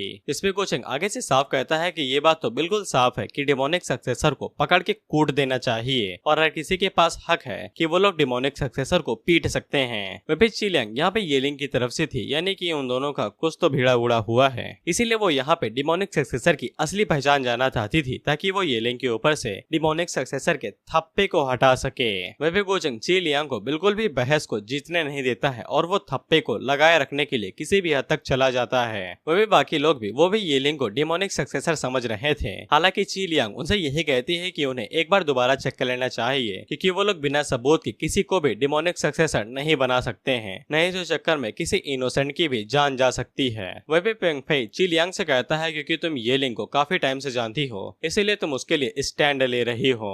वह भी गोचेंग ची लियांग के बारे में जान के हैरान होता है क्योंकि उसे ये नहीं पता था कि येलिंग और ची लियांग दोनों एक दूसरे को काफी टाइम से ज्यादा जानते हैं। वह भी गोचेंग मन के अंदर सोचता है कि शायद से अब शतरंज के अंदर एक और प्यादा लगाना पड़ेगा और एक और चीज, डिमोनिक सक्सेसर हर जनरेशन के अंदर एक न एक बार आता ही है या फिर वो रिबॉर्न होता है, रिकार्नेट होता है और उसकी पावर नॉर्मल कल्टीवेटर से मुकाबले में काफी ज्यादा होती है। बेसिकली टेक्निक्स और बाकी सभी चीजें रहती हैं। एग्जाम्पल के लिए गोचेंग को देख ही सकते हो, महाशक्तिशाली है। इसके बाद सभी लोग ची लियांग की तरफ ही उंगली उठाने लगते हैं लेकिन गोचेंग सभी टाइम पे आगे बढ़ता है और सभी लोगों से कहता है कि अगर मामला डिमोनिक सक्सेसर का है तो फिर उन्हें और ज्यादा इन्वेस्टिगेट करना चाहिए क्योंकि डिमोनिक सक्सेसर के मामले को वो लोग ऐसे ही हल्के में नहीं ले सकते हैं और अगर ये लिंक गलती से डिमोनिक सक्सेसर नहीं निकलता है तो फिर उन्हें काफी ज्यादा नुकसान हो सकता है। और क्योंकि गोचेंग ने कह दिया तो फिर सभी लोग उसकी बात मान जाते हैं और वो लोग और ज्यादा एविडेंस को इकट्ठा करना शुरू कर देते हैं। वहीं पे गोचेंग ने ये सब कुछ बस थोड़ा सा टाइम निकालने के लिए किया था क्योंकि वो इतने टाइम के अंदर अपनी कल्टीवेशन को बढ़ा सकता था और साथ ही में यहाँ पे इमोर्टल एशियन कॉन्टिनेंट भी ओपन होने वाला है और गोचेंग वहाँ से एशियन क्रॉप्स को भी निकाल सकता है। और तुम्हें तो पता ही है कि गोचेंग लाशों के साथ क्या करता है और लगे हाथों इमोर्टल स्पिरिट भी बॉर्न होने वाली है। वह भी ची लियांग गोचेंग से कहती है कि मदद करने के लिए शुक्रिया और वो गोचेंग से पूछती है क्या तुम मुझे आसपास का इलाका घुमा सकते हो। इसके लिए गोचेंग तो मान ही जाता है क्योंकि नया प्यादा तो चाहिए। और इन्हीं के पीछे हम लोग जियान को देखते हैं जिसको कम्प्लीटली इग्नोर किया जा रहा था गोचेंग और ऑथर दोनों की तरफ से। इसके बाद हम लोग ची लियांग और गोचेंग को देखते हैं और ये लोग येलिंग के बारे में ही बात करते हुए जा रहे थे कि वो डिमोनिक सक्सेसर है या नहीं। वह पे गोचेंग आगे से ऐसा दिखा रहा था कि उसे बाइली की बहुत ज्यादा चिंता है और उसके मरने से गोचेंग को काफी ज्यादा तकलीफ हुई है, भले ही वो दोनों एक दूसरे के थोड़े से खिलाफ क्यों ही ना हो। वह भी गोचेंग ची लियांग से ये कह देता है कि उसे ऐसा लग रहा है कि येलिंग अभी के लिए डिमोनिक सक्सेसर नहीं हो सकता है। इसे ची लियांग खुश हो जाती है और वो गोचेंग से कहती है कि तो फिर वो दोनों काफी अच्छे दोस्त बन सकते हैं। वहीं पे गोचेंग अपने मन के अंदर सोचता है, वाह वाह कितनी चालाक लड़की है, इसे लगता है कि मैं आसानी से इसकी मीठी गोली खा लूंगा, लेकिन इसे क्या पता है कि मैंने खट्टी टॉफी खाई है। और अगर ये बच्ची मेरा इस्तेमाल करना चाहती है ये लिंग के ऊपर से डिमोनिक सक्सेसर का थप्पा हटाने के लिए, फिर तो ये नामुमकिन है, इस जन्म में तो ये ना होने वाला। वे गोचेंग लगे हाथों चिलियांग से ये भी पूछ लेता है कि उसे पता है कि ये लिंग इस टाइम पे कहाँ है, जिसपे चिलियांग को अभी तो नहीं पता था, लेकिन जब उसे पता चलेगा तो वो गोचेंग को बता देगी। इस पे गोचेंग आगे से मुस्कुराते हुए कहता है कि फिर तो ये बहुत ज्यादा अच्छी बात है। वे चिलियांग को लैंग डियान के ऊपर शक हो रहा था कि वो असल में डिमोनिक सक्सेसर हो सकता है। इस पे गोचेंग उसे कहता है कि अगर तुम उसके ऊपर शक कर सकती हो तो फिर मेरे ऊपर क्यों नहीं कर रही हो। जिस पे चिलियांग आगे से साफ मना कर देती है, क्योंकि वो कहती है कि गोचेंग का स्टेटस और उसकी फ्यूचर अचीवमेंट्स बहुत ज्यादा है और लिमिटलेस है, इसलिए उसके पास डिमोनिक पावर हो ही नहीं सकती है। वैसे के लिए उसे डिमोनिक पावर की जरूरत ही क्या है। वह भी लैंग डियान की पावर काफी ज्यादा कम है और उन दोनों को ही एशियन एम्परर माना जाता है, लेकिन उनके बीच में काफी ज्यादा गैप बढ़ता जा रहा है। इसीलिए लैंग डियान शायद से डिमोनिक पावर की एडवांटेज लेना चाहता हो गोचेंग को पीछे छोड़ने के लिए, लेकिन चिलियांग को अभी सिर्फ शक है, कोई सबूत नहीं है। वह पे उन दोनों के सामने मिंग आ जाती है, जो कि गोचेंग को चिलियांग के साथ देख के बिल्कुल भी खुश नहीं थी। इस पे गोचेंग कहता है कि पता नहीं आजकल ये कुछ ज्यादा ही भड़की रह रही है। तो फिर चिलियांग गोचेंग से विदाई लेती है और तुरंत उधर से खिसक लेती है। वह भी चिलियांग ये लिंग के बारे में सोचते हुए कहती है कि मैं तेरी खातिर सब कुछ कर रही हूँ, बस किसी भी कीमत पे पकड़े मत जाना। वह पे गोचेंग सोचता है कि तुम अभी भी दूध पीती बच्ची हो, दूसरों के ऊपर इल्जाम लगाने के लिए थोड़ा सा और कसरत करके आना। इसके बाद गोचेंग अपनी बीवी के पास जाता है और उससे पूछता है, बाबू तुम्हें क्या हो गया, तुम इतना ज्यादा गुस्से में क्यों हो। जिसपे मिंग उसके हाथ को पीछे झटक देती है और उससे कहती है कि अगर तुम मुझे नहीं बताओगे कि कल रात की लोमड़ी कौन थी तो फिर मुझे छूने के बारे में सोचना भी नहीं। इस पे गोचेंग आगे से सीरियस होकर कहता है कि तुम्हें जो जानना जरूरी है वो मैं तुम्हें बताऊंगा, और जो चीज तुम्हारे जानने के लिए जरूरी नहीं है तुम्हें उसे कभी भी छूने के बारे में सोचना नहीं चाहिए। फिर गोचेंग आगे से वहाँ पे थोड़ी सी तिरछी बातें करने लगता है, ये कहते हुए कि तुम्हें तो मेरे ऊपर भी शक होना चाहिए, तुम काफी ज्यादा चालाक हो, लेकिन मेरी नजरों के सामने हमेशा बेवकूफ बनने का दिखावा करती हो। जिससे मिंग काफी ज्यादा घबरा जाती है और उसे डर लगने लगता है कि गोचेंग को काफी ज्यादा पता चल चुका है और वो अपने हाथ से एक हथियार बाहर निकाल लेती है। लेकिन गोचेंग उसके पार निकल जाता है और उसे कहता है कि तुम काफी ज्यादा चालाक हो, खूबसूरत हो और समझदार हो, और तुम मेरे लिए परफेक्ट वाइफ हो। जिसपे मिंग आगे से हैरान होते हुए कहती है कि तुम्हारा क्या मतलब है परफेक्ट वाइफ से। जिसपे गोचेंग वहाँ पे अपनी डिमोनिक एनर्जी को रिलीज करते हुए कहता है कि तुम्हें अच्छे से पता है कि ये लिंग डिमोनिक सक्सेसर नहीं है, उसकी असली आइडेंटिटी तो successor of Asian reincarnated supreme master है, और इस बारे में हम दोनों ही जानते हैं। जिसपे मिंग वहाँ पे एक गहरी सांस लेती है और गोचेंग से कहती है कि उसे तो ये भी पता है कि असली डिमोनिक सक्सेसर गोचेंग है, और वो गोचेंग से पूछती है कि अब क्या तो मुझे मारने वाले हो। वहीं पे मिंग को ऐसा लगता है कि उसे जिस दिन का इंतजार था वो दिन आ ही गया कि अब उन दोनों के बीच में महायुद्ध होगा। वहीं पे गोचेंग आगे से हंसते हुए कहता है कि अगर तुम्हें ये सब पहले से ही पता था तो फिर तुम्हें नाटक करने की क्या ही जरूरत थी। वैसे भी डिमोनिक पावर बहुत ज्यादा सीरियस मैटर है, अगर इसके बारे में किसी को पता चलता है तो गोचेंग डायरेक्ट हल्की गहराइयों में डूब जाएगा, और मिंग को मार देने से गोचेंग को काफी ज्यादा फायदा होगा और उसे काफी ज्यादा ट्रबल से छुटकारा मिल जाएगा। इसपे मिंग गोचेंग से कहती है कि इंतजार किस बात का है, कर दो हमला। इस पे गोचेंग आगे से कहता है, क्या तुम्हें सच में लगता है कि वो रियोनिक डैगर तुम्हें बचा सकता है। इसके बाद गोचेंग वहाँ पे अपनी एनर्जी को और ज्यादा बढ़ाता है और एक झटके में मिंग के हाथ को पकड़ के उसका डैगर नीचे गिरा देता है। इसके बाद वो तेजी से मिंग की तरफ आगे बढ़ने लगता है। मिंग को गोचेंग को देख के वो सीन याद आ जाता है जब उसका पिछला पति उसके ऊपर अटैक करने के लिए आगे बढ़ रहा था, और वो मन के अंदर मान ही लेती है कि आखिर में कुछ भी नहीं बदला और वो दोबारा यहाँ पे मारी जाने वाली है। लेकिन हमारा गोचेंग जो रिकार्नेट हुआ है वो मिंग को गले लगा लेता है और उससे माफी मांगता है, ये चीज उसे काफी टाइम तक छुपाने के लिए। और वो मिंग को अपनी बातों के अंदर फंसाते हुए कहता है कि डिमोनिक पावर बहुत ज्यादा सीरियस मैटर है और उसे हमेशा से डर लगा रहता था कि अगर ये बात उसे पता चल जाती है तो वो भी इसे इफेक्ट हो सकती है। लेकिन अब गोचेंग इस चीज को उसके साथ साफ साफ बात कर सकता है और अपने दिल के दर्द और बोझ को कम कर सकता है। वह पे गोचेंग मिंग को और ज्यादा टाइटली हक कर लेता है। वह पे सिस्टम गोचेंग को बताता है कि मिंग की मेंटेलिटी अब पूरी तरीके से बदल रही है, इसीलिए गोचेंग को पॉइंट मिलने लगते हैं। वह पे गोचेंग अपने मन के अंदर सोचता है कि मेरी वाइफ को बस प्यारे प्यारे शब्द सुनने में मजा आता है। इसके बाद मिंग गोचेंग को पीछे कर देती है और उसे कहती है कि अगर तुम मुझे मारोगे नहीं तो फिर क्या तुम्हें डर नहीं लगता है कि मैं तुम्हारे सीक्रेट के बारे में बता सकती हूँ। इस पे गोचेंग आगे से कहता है कि तुम्हें मार देने से फायदा तो बहुत होगा, लेकिन मैं तुम्हें मार नहीं सकता हूँ। अगर ये तुम सच में करना चाहती हो, मेरे सीक्रेट के बारे में बताना चाहती हो, तो फिर मैं खुद को बस बदनसीब समझूंगा कि मेरी शादी तुम्हारे साथ हो गई। इसमें मिंग आगे से कहती है कि हमारी शादी नहीं हुई है और ना ही मैं तुम्हारी बीवी हूँ। वहीं पे मिंग अपने मन के अंदर सोचती है कि पास्ट लाइफ के दौरान तुम तो बहुत ज्यादा कमीने थे और अब तक तो तुमने मुझे मार दिया होता, तुम ऐसा कैसे कह सकते हो कि तुम मुझे मार नहीं सकते हो। और वो अपने मन के अंदर सोचती है कि अगर ये मुझे मार देता है तो फिर इसके प्लान के अंदर कोई भी लूप होल नहीं रहेगा। खैर इसके बाद गोचंग मिंग के सवाल का जवाब देता है कि हम अभी तक शादीशुदा नहीं हैं। तो गोचंग उससे कहता है कि हम पहले ही एक दूसरे से मिल चुके हैं और तुम मेरी पहले ही बन चुकी हो। इसके बाद वो अपने पास से वही डिवाइन वेपन बाहर निकालता है जो कि डॉटियन पैलेस की तरफ से गिफ्ट में मिला था और वो मिंग को ये डैगर गिफ्ट करते हुए कहता है कि अगर तुम मुझे सच में मारना चाहती हो तो फिर तुम्हारे पास कम से कम इस लेवल का तो वेपन होना ही चाहिए। वहीं पे मिंग उस वेपन को अपने पास रख लेती है और अपने मन के अंदर सोचती है कि ये अचानक से इतना दयावान और इतना ज्यादा प्यारा कैसे बन रहा है। इसके बाद हम लोग व्हाइट टाइगर क्लैन वालों को देखते हैं जो कि येलिंग का पोस्टर लेके गली गली में उसे ढूंढ रहे थे।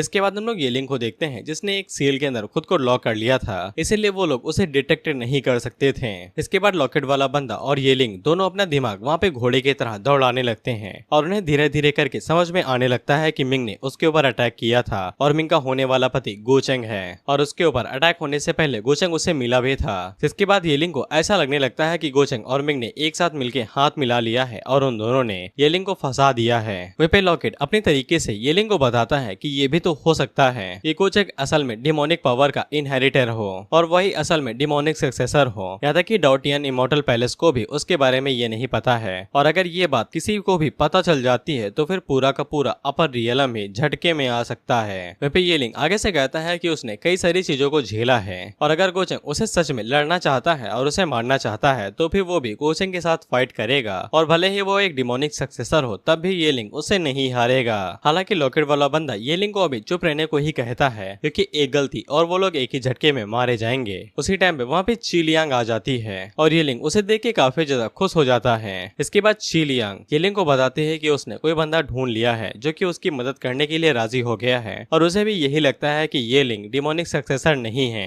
हालांकि चीलियांग येलिंग को अभी ये नहीं बताती है कि वो बंदा असल में गोचेंग ही है, क्योंकि येलिंग ने पब्लिकली ये अनाउंस कर दिया था कि वो गोचेंग के साथ फाइट करेगा और वो आसानी के साथ गोचेंग को चींटी की तरह मसल के भी रख देगा। इसलिए चीलियांग को सही यही लगता है कि वो अभी येलिंग को गोचेंग के बारे में ना बताए और उसे अंधेरे में ही रखे। वह भी येलिंग चीलियांग को कस के गले लगा लेता है और उसे कहता है कि तुमने मेरी काफी ज्यादा मदद की है और वे फ्यूचर में तुम्हें काफी अच्छे से रीपे करूंगा। इसके बाद हम लोग गोचेंग को देखते हैं जो कि यूमी के भेजे गए रिसोर्स का इस्तेमाल करके दोबारा अपनी कल्टीवेशन को बढ़ा रहा था। इसके बाद गोचेंग के पास सिस्टम को नोटिफिकेशन आता है और उसे एक नए मैजिक टैलेंट के बारे में पता चलता है जो कि ट्रांसेंडेंस था। ये एक सुप्रीम टैलेंट है जो कि किसी भी किस्मत के साथ नहीं जुड़ा हुआ है और गोचेंग इसका इस्तेमाल अपने ब्लड, बोन्स, ऑर्गन्स और स्पिरिट के अंदर कर सकता है और इसकी वैल्यू 30,000 डायनेस्टी पॉइंट थी और इसका गोचेंग इस्तेमाल एक बार में ही कर सकता है। अगर गोचेंग यहाँ पे इसका इस्तेमाल करता है तो वो अपनी बॉडी की सभी बोन्स को दोइस्ट बोन के अंदर बदल सकता है। इसके बाद गोचेंग उस आइटम को खरीद लेता है और हम लोग देखते हैं कि उसकी बॉडी हवा में उड़ने लगती है और अचानक से उसकी बॉडी के अंदर से कमाल का ऑरा बाहर निकलता है जो कि पूरे एरिया को ही कवर कर लेता है। वहीं पे गोचेंग अपने मन के अंदर सोचता है कि ये चीज कोई ऐसी चीज है जो कि दुनिया के ऊपर राज करने के लिए बनाई गई है और गोचेंग इसको सिर्फ उस टाइम पे ही मास्टर कर सकता है जब वो सेंट फेज पे होगा।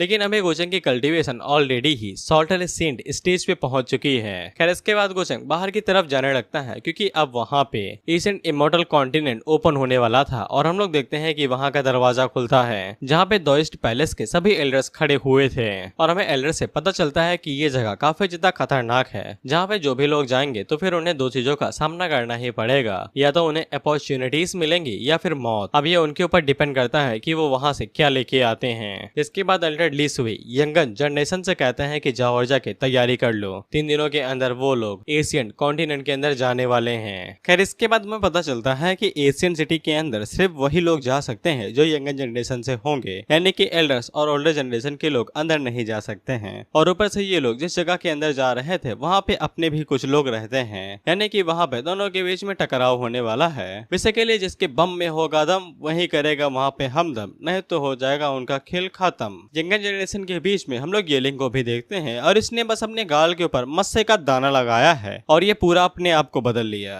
और उसी टाइम पे वहाँ पे गोचंग और उसकी टीम के भी लोग आ जाते हैं जिससे ये चंग के पसीने छूटने लगते हैं। वहीं पे गोचंग उसके तरफ मुस्कुराते हुए देख रहा था तो फिर येलिंग की सांसें अटकने लगती हैं और सोचता है कहीं इसने पहचान तो नहीं लिया। जिस पे लॉकेट उसे कहता है कि चिंता काहे करते हो बे, एशियन टेक्निक है, इतनी जल्दी नहीं पहचान सकेगा। वहीं पे गोचिंग तो ये लिंग के पॉइंट्स को देख रहा था जिनको उससे बेइंतहा मोहब्बत है। वहीं पे चिलियांग गोचिंग से कहती है कि उम्मीद करती हूँ कि ट्रिप के दौरान तुम मेरा काफी अच्छे से ख्याल रखोगे। इस पे गोचिंग कहता है कि बहुत अच्छे से। वहीं पे ये लिंग अपने मन के अंदर सोचती है कि चिलियांग को पता भी नहीं है कि वो जिसे अपना भाई मान रही है वो भाई की शकल में भेड़िया है। साथ ही में उसकी नजर यूमी के ऊपर पड़ती है तो भाई साहब को ऐसा लगता है कि यूमी को माइली की मौत से काफी बड़ा सदमा लगा है और वो काफी ज्यादा चिंतित दिखाई दे रही है। साथ ही में ये लिंग के अंदर देव और पन्ना जाग उठता है और वो फैसला करता है कि वो यूमी को गोचिंग के बारे में बता देगा, इससे वो अपने आप को प्रोटेक्ट रख पाएगी। इसके बाद वहाँ पे गेट ओपन हो जाता है और सभी लोग फांदते हुए अंदर जाने लगते हैं। वहीं पे गोचिंग मिंग के साथ जाना चाहता था लेकिन वो उसे अकेला छोड़ के अंदर चली जाती है क्योंकि वो यूमी की वजह से अभी भी नाराज थी।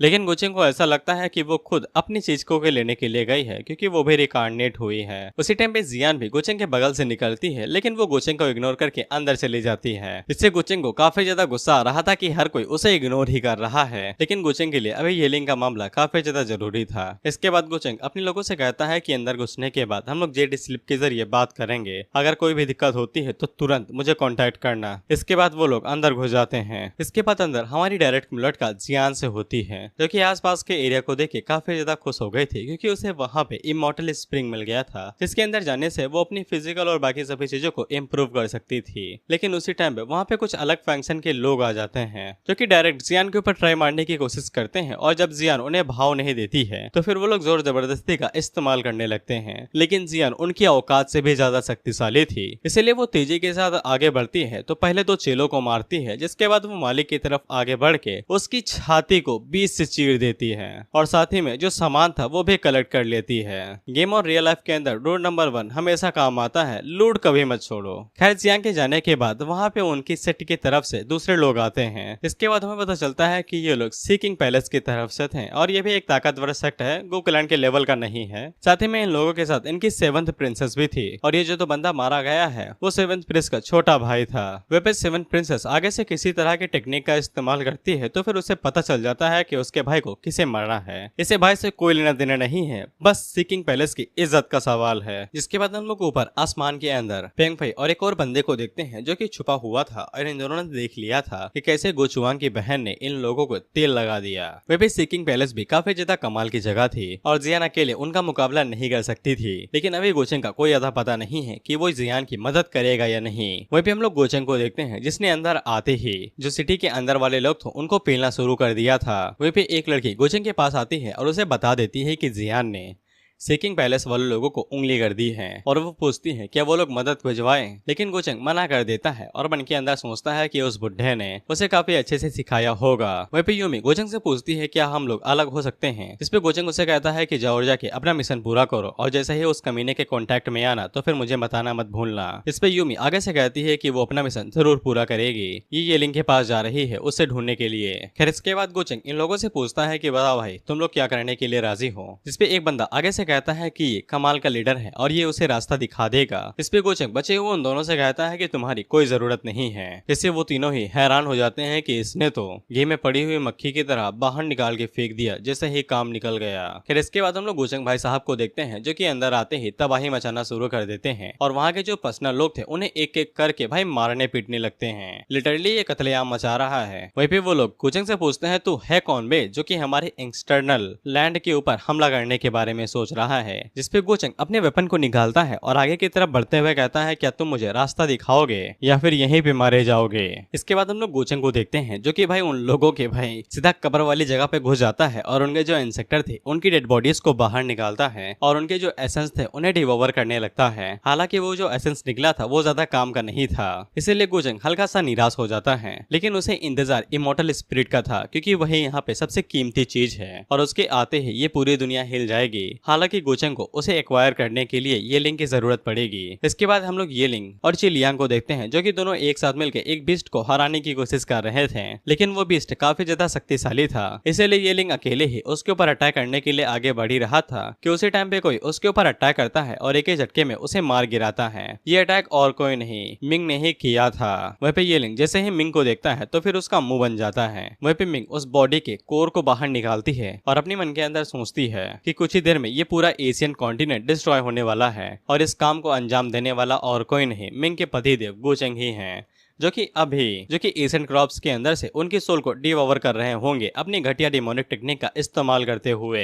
और जैसे ही वो अपनी कल्टीवेशन को पूरा कर लेगा तैसे ही वो यहाँ से निकल जाएगा। और वो अपने मन के अंदर सोचती है कि उम्मीद करती हूँ कि वो मेरे ऊपर ज्यादा ध्यान नहीं देगा जब तक वो येलिंग के साथ निपट नहीं लेता है। फिर चिलियांग आगे बढ़ती है और मिंग को शुक्रिया कहती है, जिस पे मिंग वहाँ से जाते हुए कहती है कि इन सब की जरूरत नहीं है, लेकिन तुम्हें येलिंग को अपनी टीम के अंदर छुपा के नहीं रखना चाहिए। इस पे चिलियांग आगे से कहती है कि ये गलतफहमी हुई होगी, ये येलिंग नहीं है। इतना कहने के बाद मिंग वहाँ से निकल जाती है। मिंग के जाने के बाद ही येलिंग को साइड से यूमी का ऑरा दिखाई देता है तो वो जल्दी से उस तरफ चला जाता है। फिर चिलियांग के जो भी सर्वेंट थे वो आगे से कहते हैं कि वो इतने टाइम से हमारे साथ था, लेकिन वो जैसे ही अंदर आया तो फिर वो तुरंत बिना कुछ कहे ही वहाँ से निकल गया। कितना कमीना है। मुझे तो शक हो रहा है कि यही असली डिमोनिक सक्सेसर है। फिर चिलियांग भी येलिंग के इस बर्ताव से बिल्कुल भी खुश नहीं थी। फिर हम लोग यूमी को देखते हैं जो कि परफेक्ट एक्टिंग कर रही थी मार खाने की। और जब वो बीस्ट यूमी के ऊपर अटैक करके उसके दिल को बाहर निकालने ही वाला था कि उसी टाइम पे वहाँ पे येलिंग आ जाता है। तो वो बंदा येलिंग को देख के वहाँ से तुरंत निकल लेता है और कहता है कि मैं तुझसे तो बाद में निपट लूंगा।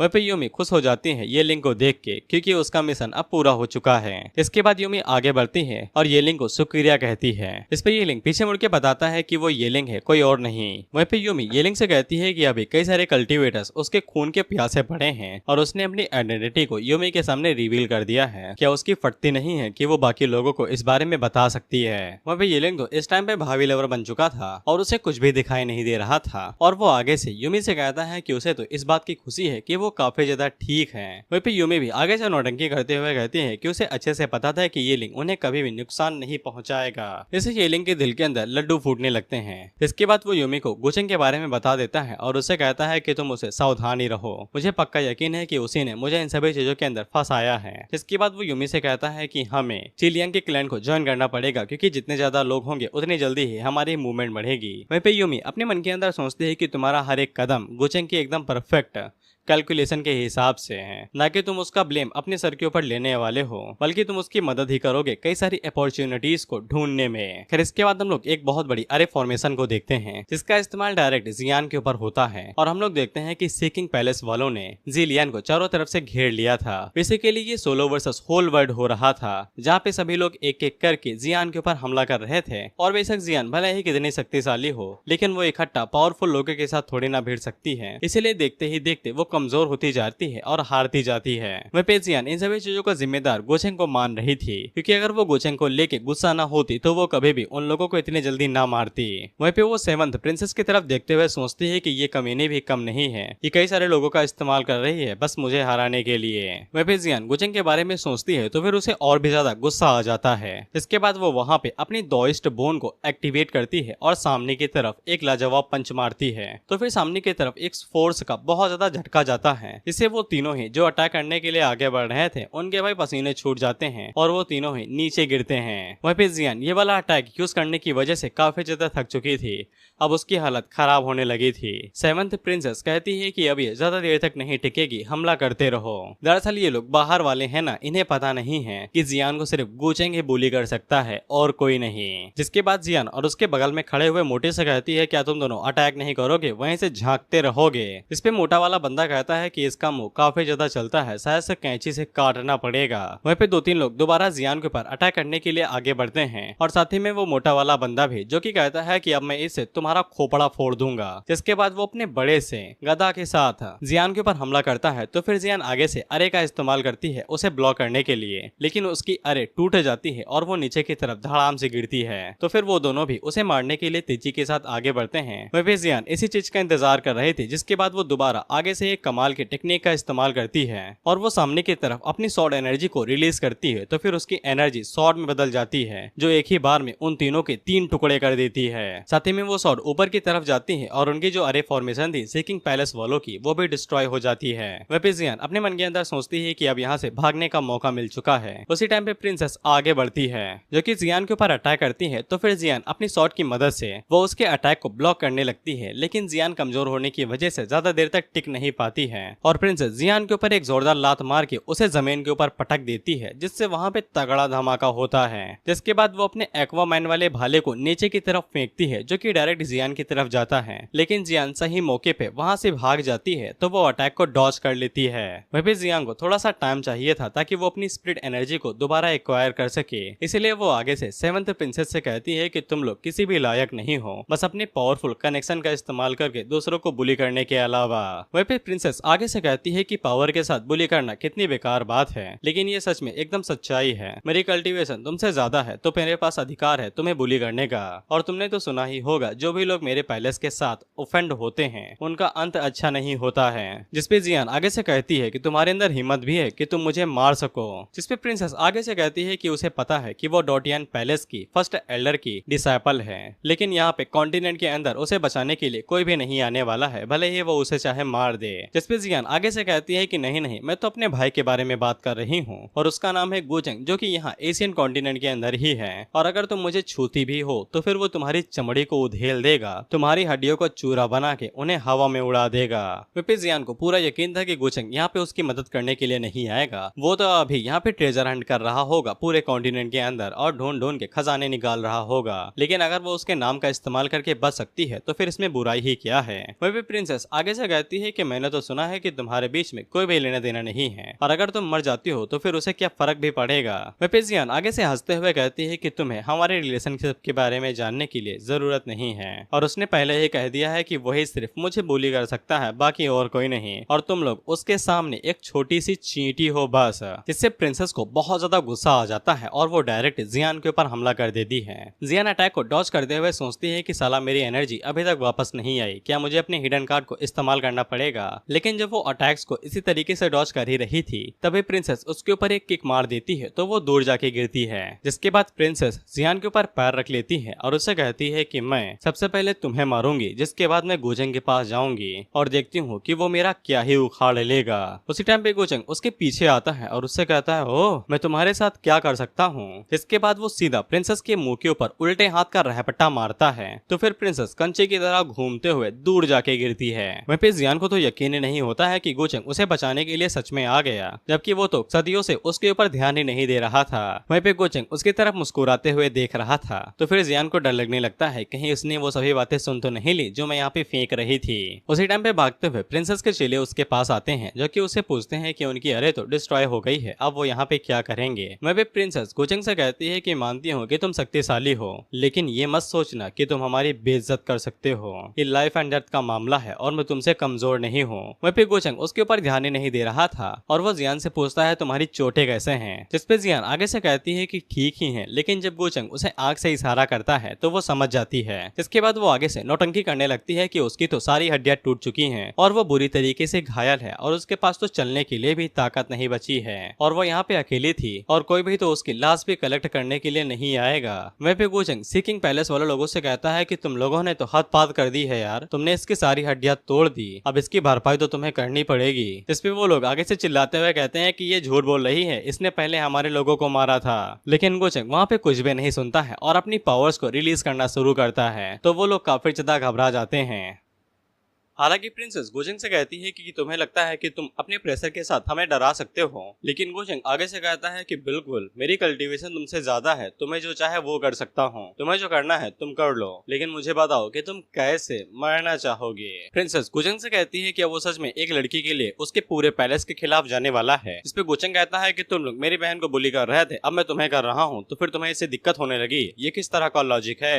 वहीं जियान अपने मन के अंदर सोचती है कि गोचंग उसके लिए साइड ले रहा है और वो अपने मन के अंदर सोचती है कि अगर गोचंग इस इल्जाम को अपने सर के ऊपर ले रहा है तो फिर लेने दो, मैं यहाँ से खिसक लेती हूँ। वह सिस्टम के पास नोटिफिकेशन आता है कि जियान का माइंड उसके प्रति चेंज हो गया है। इसके बाद प्रिंसेस और उसका मोटा वाला बंदा आगे से चिल्लाने लगते हैं कि यही तो हमारे ऊपर पहले हमला की थी, इसने तो मेरे भाई को भी मार दिया है और इसने कई सारे सीकिंग पैलेस वाले लोगों को भी मारा है। इस पे जियान आगे से कहती है कि तुम लोग तो पहले मुझे मारना चाहता था और तुम मोटे वाले तुमने तो ये भी कहा था कि तुम मेरी खोपड़ी फोड़ दोगे और उसके अंदर वाइन भर के पियोगे। इस पे गोचंग उसकी तरफ घूर के देखता है तो फिर वो काफी ज्यादा घबरा जाता है। इसके बाद गोचंग वहाँ पे किसी खास तरह की टेक्निक का इस्तेमाल करता है जिसे देख के प्रिंसेस काफी ज्यादा घबरा जाती है, जिससे वहाँ पे धुआं धुआं हो जाता है और गोचंग पलक झपकते ही उन लोगों के पीछे जाता है और उनकी साइड पे जो बंदा था उसकी एनर्जी को ही डायरेक्ट एब्जॉर्ब कर लेता है, जिससे प्रिंसेस हैरान होकर कहती है कि तुम पावर ऑफ रूल्स का इस्तेमाल कैसे कर सकते हो। वहीं पे वो मोटा वाला बंदा वहाँ से भागते हुए कहता है मेरी जान बचा लो, लेकिन गोचंग उसकी तरफ देख ही रहा था और पलक झपकते उसके सामने आ जाता है, जिसके बाद वो उसकी मुंडी पकड़ता है और इतनी जोर से दबाता है कि उसकी मुंडी उसके शरीर के अंदर घुस जाती है और प्रिंसेस ये देख के दंग रह जाती है कि उसकी आंखों के सामने ही उसके लोगों की एक एक करके बलि चढ़ रही है। इसके बाद गोचंग प्रिंसेस की तरफ आगे बढ़ते हुए कहता है कि अब तुम्हारी बारी है। प्रिंसेस गोचंग से कहती है कि तुम काफी ज्यादा थक चुके हो और तुम्हें पता है कि हमारा बैकग्राउंड क्या है, क्या हम लोग बात नहीं कर सकते हैं। गोचंग आगे से कहता है कि ये सभी बातें निदर वर्ल्ड के अंदर जाके करना यहाँ पे काम नहीं आएंगी। उसी टाइम पे एक सिर्फ जैसा कोई बंदा बाहर निकलता है जो कि गोचंग के ऊपर अटैक कर देता है, ये सोच के कि गोचंग अभी कमजोर है और वो उसे हरा सकता है, जिससे सेवंथ प्रिंसेस के सामने उसका औहदा भी बढ़ जाएगा। हालांकि गोचंग उसे भी उल्टे हाथ का रपटा मारता है और वो एक ही बार में मारा जाता है। खैर इसके बाद प्रिंसेस के पास चारा नहीं था तो फिर वो अपने पास से एक फर्नेस बाहर निकाल लेती है जो कि यांग फर्नेस था।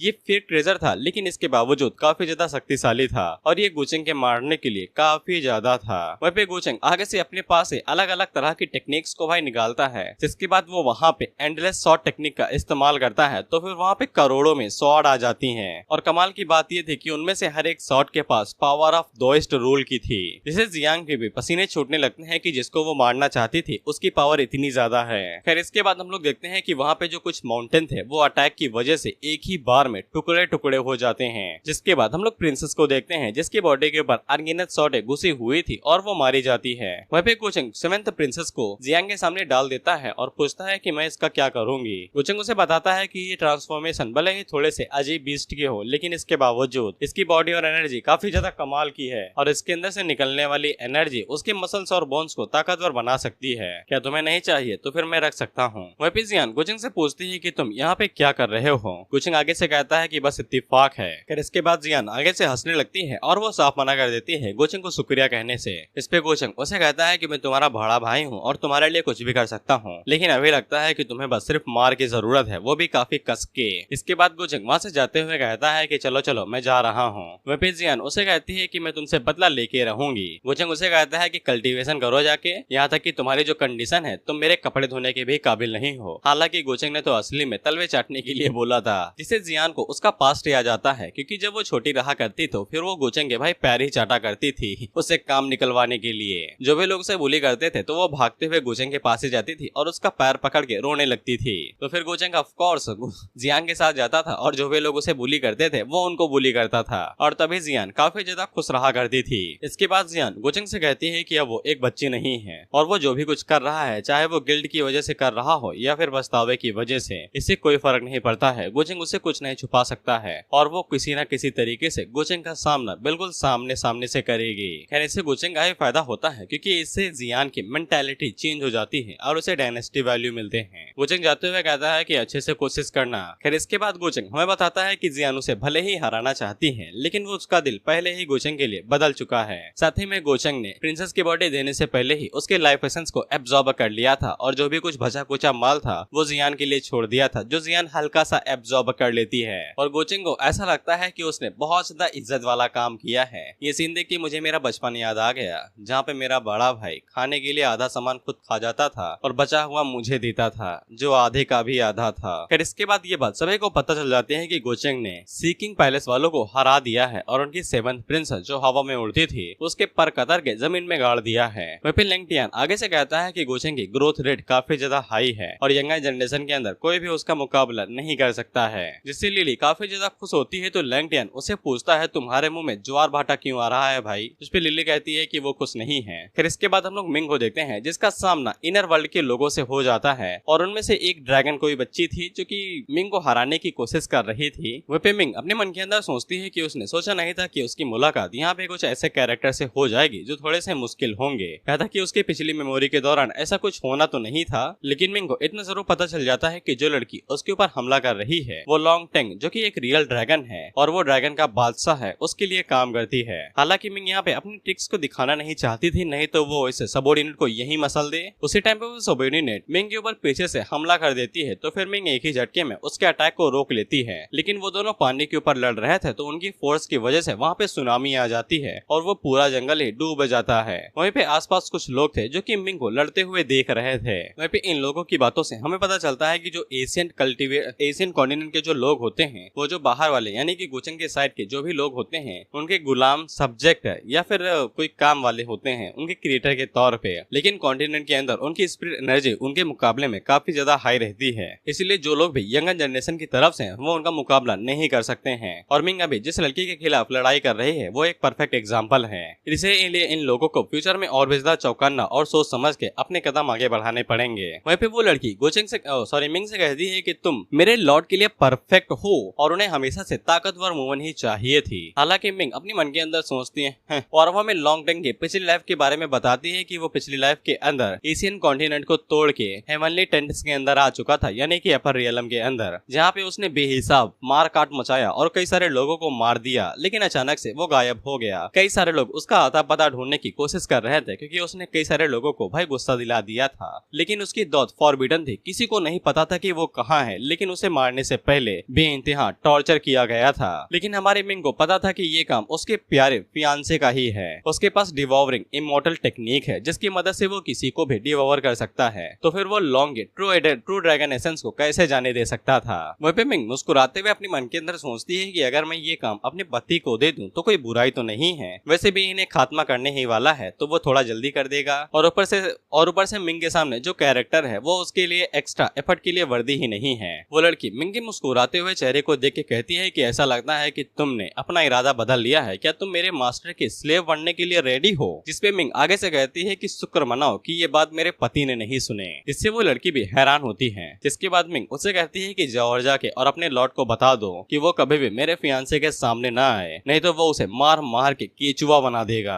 इससे उस लड़की को गुस्सा तो आता है, लेकिन वो पीछे मुड़ जाती है और उससे कहती है कि मैं तुम्हारे फियांसे को पकड़ लूंगी और उसकी बॉडी कलेक्ट करूंगी, फिर देखती हूँ तुम कैसे इस तरह से मुस्कुराती हो। इसके बाद वो उड़ते हुए वहाँ से निकल जाती है। मिंग अपने मन के अंदर सोचती है कि तुम उसके सामने च्युइंगम की तरह हो, वो तुम्हें चबा के थूक भी देगा तो तुम्हें पता नहीं चलेगा। उसी टाइम पे मिंग के पास एक इन्फॉर्मेशन आती है कि गोचेंग ने जियान को बचा लिया है। इससे वो हैरान होती है कि गोचेंग उसकी मदद क्यों कर रहा है, क्योंकि पिछली लाइफ में गोचेंग ने तो उसकी जान ले ली थी और उसे गोचेंग की पिछली लाइफ और इस लाइफ के अंदर बहुत बड़ा ह्यूज डिफरेंस दिखाई दे रहा है और उसे कुछ भी समझ में नहीं आता है कि उसके एटीट्यूड को अचानक से हुआ क्या है। हालांकि वो अभी अपने मिशन के ऊपर ही ध्यान रखती है और वो गोचेंग के बारे में और ज्यादा इन्फॉर्मेशन इकट्ठा करने के बारे में सोचती है गोचेंग के फादर से। इसके बाद हम लोग येलिंग को देखते हैं, जो कि एक पावरफुल सर्पेंट के साथ फाइट कर रहा था, जो कि गॉड फॉल्स रियलम पे था और येलिंग काफी आसानी के साथ उसे हरा देता है, जिससे वो लोग येलिंग की तारीफ करने लगते हैं। वहीं पे लॉकेट वाला उसे कहता है कि तुम्हें इस तरह के छोटे मोटे कॉम्प्लीमेंट से खुश नहीं होना चाहिए। तुम एक लॉर्ड की रिकार्नेशन हो, तुम्हें तो डायरेक्ट रियोन के अंदर घुसना चाहिए और वहाँ की इनहेरिटेंस को अचीव करना चाहिए। लेकिन तुम यहाँ पे केचुए की तरह इन लोगों को साथ लेके चल रहे हो। इस पे येलिंग आगे से कहता है कि रियोन के अंदर खतरा अननोन है, अगर हम लोग थोड़ी सी मदद लेके चलते हैं इसमें क्या ही बुराई है। खैर इसके बाद चिलियंग और योमी येलिंग के पास आती हैं और उसे कहती हैं कि तुम रुक क्यों गए, तुम तो हमें रास्ता दिखा रहे थे ना। इस पे येलिंग उसे कहता है कि सामने की तरफ एक रियोन है जहाँ पे वो लोग जा रहा है और वहाँ पे कई सारी अपॉर्चुनिटीज हो सकती हैं, इसीलिए वो दोनों से पूछता है क्या तुम दोनों मेरे साथ आओगी। इस पे चिलियंग जाने के लिए मान जाते हैं और वो यूमी से पूछता है, तो यूमी भी आगे से मान जाती है और चिलियंग को इसे काफी ज्यादा गुस्सा आ रहा था। वहीं पे हम लोग गोचेंग को देखते हैं, जिसके पास वह इन्फॉर्मेशन आती है कि येलिंग भाई साहब अपनी अपॉर्चुनिटी को लेने के लिए जा रहे हैं। जिसपे गोचेंग आगे से कहता है कि अरे वाह मिठाई मिलने वाली है। इसके बाद हम लोग येलिंग को देखते हैं, जो कि अपनी डेस्टिनेशन पे पहुंच जाता है। इसके बाद वो यूमी को लेके अंदर जाने लगता है, तो फिर चिलियंग भी अंदर जाने की कोशिश करती है, लेकिन उसके जो सर्वेंट थे वो उसे रोक लेते हैं और आगे से बताते हैं कि उन्हें येलिंग के ऊपर शक हो रहा है कि वो उनसे कुछ तो छुपा रहा है, इसीलिए वो लोग चिलियंग को अंदर जाने नहीं देना चाहते थे। लेकिन चिलियंग को पता था कि येलिंग उसी का ही दोस्त है, इसीलिए उसे चिलियंग के ऊपर भरोसा था और वो अंदर जाने लगती है। वहीं पे वो दोनों अपने मन के अंदर सोचते हैं कि बस एक बार इसके इंटेंशन पता चल जाए, फिर हम इसे इतना मारेंगे कि ये कभी सोच भी नहीं सकेगा। इसके बाद येलिंग, यूमी और चिलियंग तीनों एक साथ एशियंट रियोन के अंदर जाने लगते हैं। वहीं पे हमें लॉकेट और येलिंग की बातों से ये भी पता चलता है कि रियोन के अंदर कुछ ऐसे लोग हो सकते हैं जो कि अभी भी जिंदा होंगे, और अगर वो गोचेंग को येलिंग को उसका अपना डिसेंडेंट नहीं मानते हैं जिसकी वो लोग पूजा करते हैं, तो फिर येलिंग के लिए थोड़ा सा मुश्किल हो सकता है। लेकिन येलिंग को कोई फर्क नहीं पड़ता था, अगर वो लोग उसे धोखा देते हैं तो फिर येलिंग उन्हें किसी तरीके से मना लेगा, फिर उसे चाहे छुरा ही उठाना ना पड़े।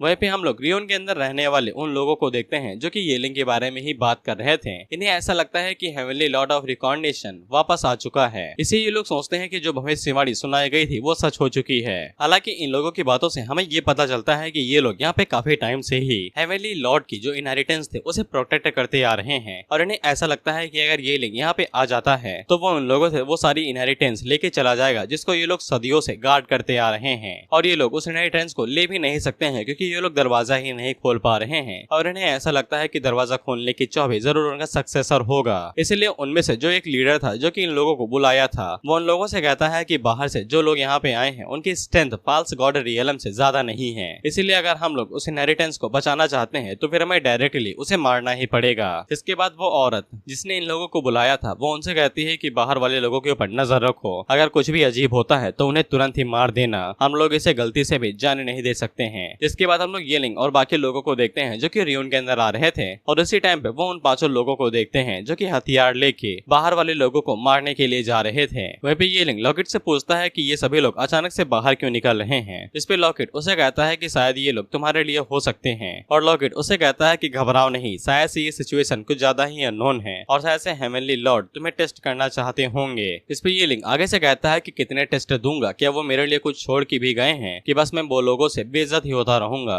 वहीं पे यूमी को भी पता चल जाता है कि जो लोग उड़ते हुए गए हैं वो लोग येलिंग के ही पीछे हैं। हालांकि लॉकेट भाई साहब येलिंग से यही कहते हैं कि उसे जितनी जल्दी हो सके उतनी जल्दी कीव के पास जाना चाहिए जो उसके लिए लॉर्ड छोड़ के गए हैं। उसे के अंदर उसे कुछ मिल सकता है जिनकी मदद से वो उन लोगों का सामना कर पाएगा। वहीं पे यूमी काफी ज्यादा घबराई हुई थी उन लोगों को देख के। येलिंग उसे कहता है कि उसे चिंता करने की जरूरत नहीं है, वो उसे प्रोटेक्ट करेगा। वहीं पे यूमी और येलिंग को चम्मी होते हुए देख के चिलियांग को काफी ज्यादा गुस्सा आ रहा था। इसी बीच हम लोग गोचेंग को देखते हैं जो कि रियोन के पास आ चुका था लेकिन वो केव के अंदर नहीं गया था, आसपास के इलाके को ही ढूंढ रहा था और वहाँ पे कुछ काम की चीजें ढूंढ रहा था। हालांकि गोचेंग को वहाँ पे कुछ भी खास नहीं मिलता है लेकिन वो वहाँ के गार्ड्स की भाई चड्डियां गीली कर देता है। वहीं गोचेंग को पता था कि यहाँ के जो गार्ड्स हैं वो येलिंग का पीछा कर रहे हैं उसको कस के पटकने के लिए और उसी टाइम पे उसे वो लोग दिखाई भी दे जाते हैं जो कि येलिंग को ही ढूंढ रहे थे। वहीं पे गोचेंग उनके चेहरे को देख के पता लग जाता है कि ये लोग अभी तक येलिंग का पता नहीं लगा पाए हैं कि ये लोग कहाँ पे गए हैं। उसी टाइम पे गोचेंग के सामने एक लड़की आके गिरती है जो कि ये कह रहे थे कि उसे जैसे ही सक्सेसर मिल जाएगा तो फिर वो उसकी चमड़ी उधेल देगी। गोचेंग उसकी बातों को देख के हैरान होता है लेकिन बाद में उसे समझ में आ सकता है कि वो क्या करेगा। इसके बाद गोचेंग उसके कंधे के ऊपर हाथ रखता है और उससे कहता है चुप रहना नहीं तो दर्दनाक मौत मारी जाओगी। इसके बाद वो उस लड़की को अपने इनर वर्ल्ड के अंदर खींच ले जाता है। वो लड़की जैसे ही इनर वर्ल्ड के अंदर आती है तो फिर वो नीचे की तरफ धड़ाम से गिरने लगती है लेकिन गोचेंग उसे पकड़ लेता है और उससे कहता है कि तुम्हारा स्वागत है मेरे वर्ल्ड के अंदर। वो लड़की ये चीज देख के हैरान हो जाती है कि गोचेंग के पास उसकी ही एक अलग दुनिया है और वो गोचेंग से पूछती है कि तुम हो कौन, मुझे कुछ भी समझ में नहीं आ रहा है। लेकिन उसे एक चीज जरूर समझ में आ जाती है और वो होता है घुटने टेकना। इसके बाद वो गोचेंग के सामने झुक जाती है और पूंछ हिलाते हुए उसे कहती है कि बस मुझे मारना नहीं, वो गोचेंग के साथ पूरी तरीके से कोऑपरेट करेगी। इस पे गोचेंग उसे कहता है कोई जरूरत नहीं है, मैं सब कुछ अपने हाथों से ही करना पसंद करता हूँ। इसके बाद वो उस लड़की के हाथों सर के ऊपर हाथ रखता है और उसकी मेमोरीज खंगालने लगता है। इसके जरिए उसे सब कुछ पता लग जाता है कि ये जो गार्ड्स हैं वो कभी भी सगे नहीं रहे हैं, अब इन्हें भाई चाहिए फुल इज्जत और ऊपर से जो स्लेव सील है इसको 5 ग्रेट सेक्ट अभी तक गार्ड करते हुए आ रहे हैं उसको सिंगरली ब्लैक ईगल क्लैन के द्वारा कंट्रोल किया जा रहा है। आमतौर पे जो ये स्लेव सील है इसकी मदद से ही जो लॉर्ड होगा वो इन 5 क्लैन को कंट्रोल कर रहा होगा और अभी ये slave direct black eagle clan के अंदर है तो वो लोग इसकी मदद से इन लोगों को कंट्रोल कर सकते हैं या फिर कुछ होगा। इन्फॉर्मेशन ऑथर कहा देता है पूरी। इसके बाद गोचेंग उस लड़की को छोड़ देता है क्योंकि उसे इन्फॉर्मेशन मिल चुकी थी। अब इसका क्या होगा मुझे नहीं पता है। वह भी गोचेंग को नहीं पता था कि येलिंग को कितना टाइम लगेगा लॉर्ड की इस केव के अंदर घुसने में। तब तक शायद से उसे ब्लैक ईगल क्लैन के ऊपर ही थोड़ी सी मस्ती कर लेनी चाहिए। और साथ ही में गोचेंग यहाँ पे एक स्पेशल टेक्निक का इस्तेमाल करने वाला था जिसका नाम था secret mind technique the wedding spell, जिसकी मदद से वो इन लोगों को कंट्रोल कर सकता था। खैर इसके बाद हम उन 5 क्लैन के यंग मास्टर्स को देखते हैं जो आपस में बात कर रहे थे कि आउटसाइड वर्ल्ड से जो लोग आए हैं उनकी स्ट्रेंथ साला कुछ नहीं है। अगर यहाँ पे दोनों वर्ल्ड्स के बीच में कोई एग्रीमेंट ना हुआ होता तो हम भी लोग बाहर जा सकते थे और उन्हें केचुओं की तरह मसल सकते थे। इस पे ब्लैक ईगल क्लैन का जो यंग मास्टर था वो आगे से कहता है कि तुम ऐसा कुछ भी नहीं कर सकते हो। हेवनली रियलम का बॉडीगार्ड मेरे ग्रैंडफादर ने भेजा है जो हमारे ऊपर नजर रख रहा है क्योंकि इन सभी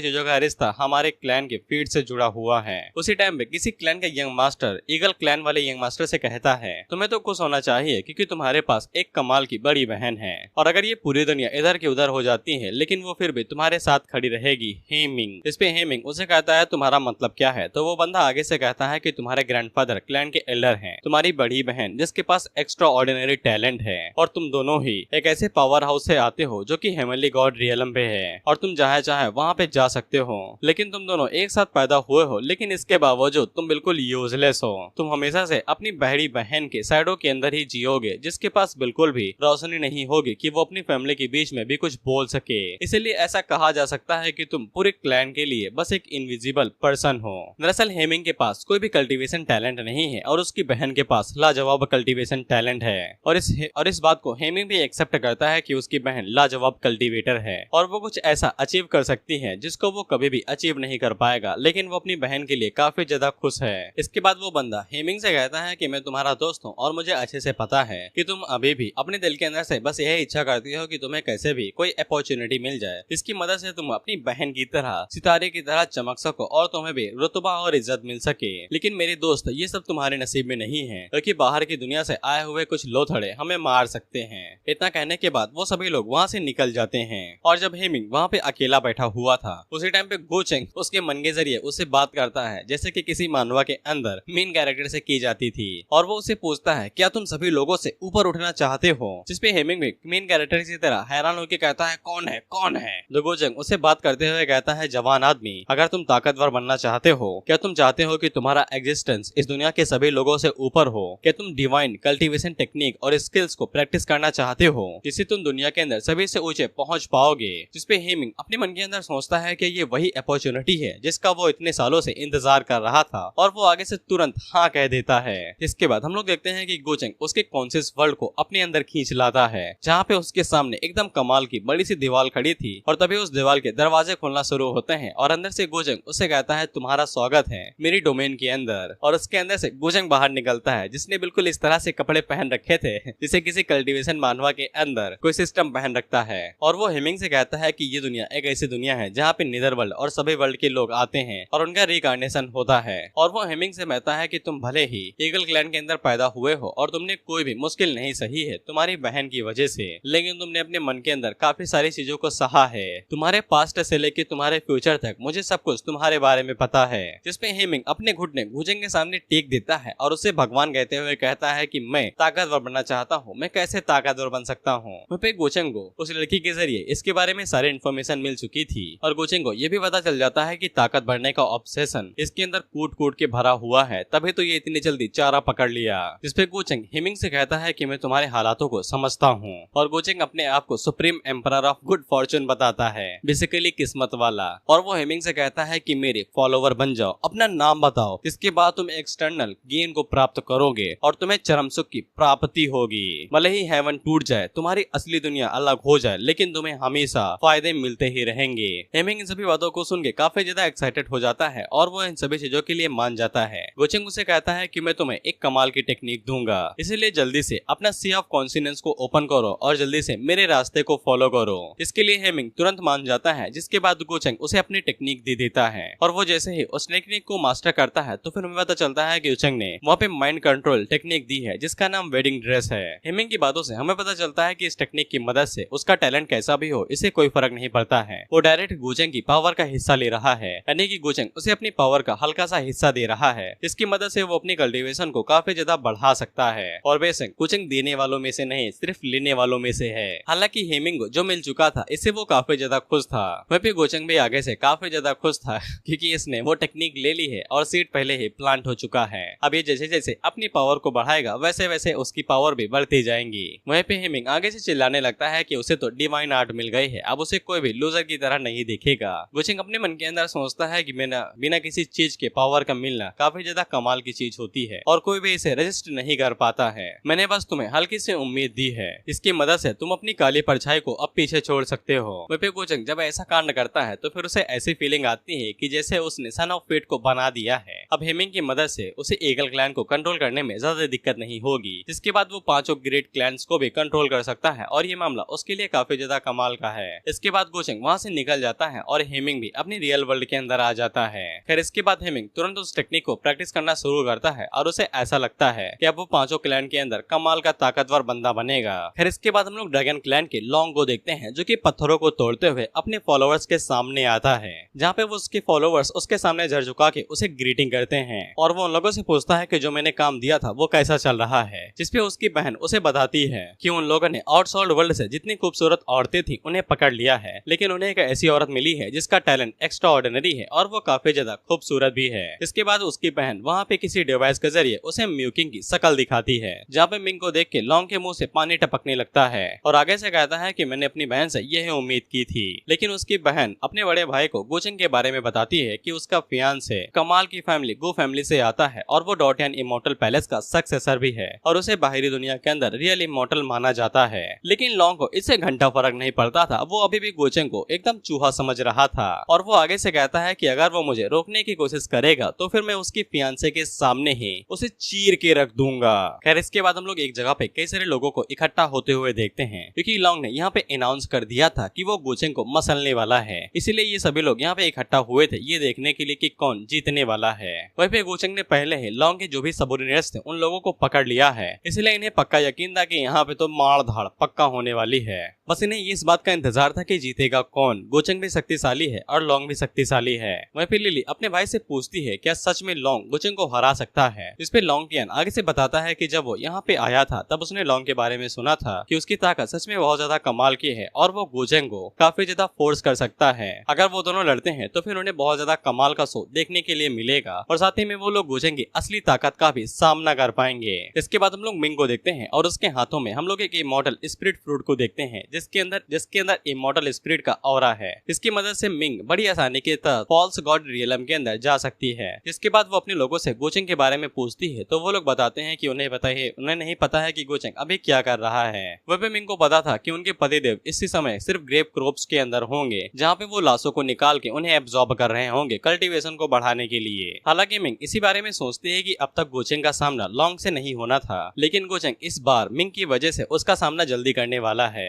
और सबसे कमाल की बात यह है कि लॉन्ग की साइड वाले अभी भी गोचेंग के बारे में नहीं मिंग के बारे में सोच रहे हैं। वह भी मिंग अपने मन के अंदर सोचती है कि अगर मेरे पति को ये पता चल जाता है कि मैंने ही उसे फंसाया है तो फिर उसके पास बाहर आने के अलावा और कोई भी रास्ता नहीं होगा। इसके बाद हम लोग जियान के तोते को देखते हैं जो कि उड़ते हुए उसके पास जाता है और उसे सभी चीजों के बारे में बताता है। वहीं पे जियान भी आगे से कहती है कि उसने कभी सोचा भी नहीं था कि गोचेंग जैसे विलन के लिए भी इस तरह के दिन आ जाएंगे कि कोई उसे बैटल के लिए चैलेंज करेगा। वहीं पे हमें पता चलता है कि मिंग यहाँ पे वहीं पे जियान से हमें पता चलता है कि वो यहाँ पे 8 होली केला के लिए बैठी हुई है जो कि पकने वाले हैं और हम लोग उसके सामने केले का पेड़ भी देखते हैं। वहीं पे जियान को पता था कि गोचेंग काफी ज्यादा शक्तिशाली है, लेकिन लॉन्ग भी गॉड रियलम पे जाने वाला है और शायद से वो गोचेंग के लिए परेशानी खड़ी कर सकता है। वहीं पे हम लोग इन तीनों बंदरों को देखते हैं जो कि भाई जियान को देख के बिल्कुल भी खुश नहीं थे, क्योंकि इन्हें पता था कि ये यहाँ पे केले के लिए ही बैठी है और वो तीनों गुस्से में जियान को ही घूरे जा रहे थे, खासकर ये वाला जो अपना पिछवाड़ा खुजा रहा है। वहीं पे जियान अपने मन के अंदर सोचते हैं कि अगर गोचेंग सच में पीट दिया गया तो फिर मजा ही आ जाएगा। इस पे उसका तोता उसे कहता है कि चलो देखते हैं। इस पे जियान भी कहती है कि हाँ चलो चल के देखते हैं, उसको मार खाते हुए देख के मजा आएगा।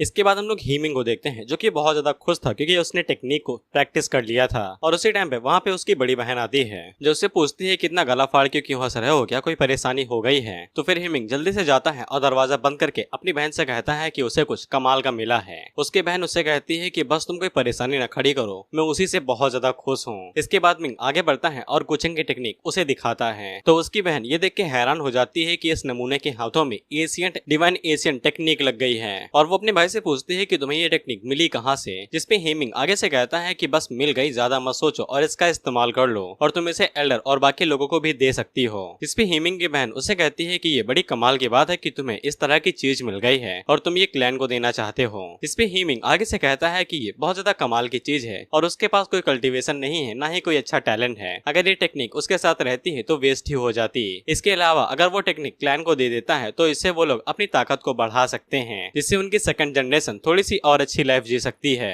हीमिंग की बहन उससे कहती है कि तुमने बहुत ज्यादा कमाल का काम किया है इतने सालों तक सफर करने के बावजूद, लेकिन तुम चिंता ना करो, मैं ग्रैंडफादर और फादर को बता दूंगी कि तुम इन सभी चीजों के लायक हो और तुम्हें क्लैन की तरफ से पूरा क्रेडिट मिलेगा। वहीं पे हीमिंग इतना ज्यादा दिलदार नहीं था, इसका प्लान भी वही गोचेंग वाला ही था कि जैसे ही क्लैन के सभी लोग टेक्निक को प्रैक्टिस कर लेंगे तो वो लोग हीमिंग के कब्जे के अंदर आ जाएंगे और हीमिंग इन सभी चीजों के लिए गोचेंग को शुक्रिया कहता है। वहीं पे गोचेंग हीमिंग के काम से काफी ज्यादा खुश था क्योंकि उसने सोचा था कि इसमें थोड़ा सा टाइम लगेगा, लेकिन हीमिंग तो लालच के चक्कर में इन सभी चीजों को काफी ज्यादा जल्दी कर रहा है। वहीं पे गोचेंग अपनी फियांसे और जियान के बारे में सोचता है कि इन लोगों के बवाल की वजह से मुझे थोड़ा सा टाइम लग रहा है, लेकिन क्या करूं, उनका ही तो हूं, तो फिर काम करना ही पड़ेगा।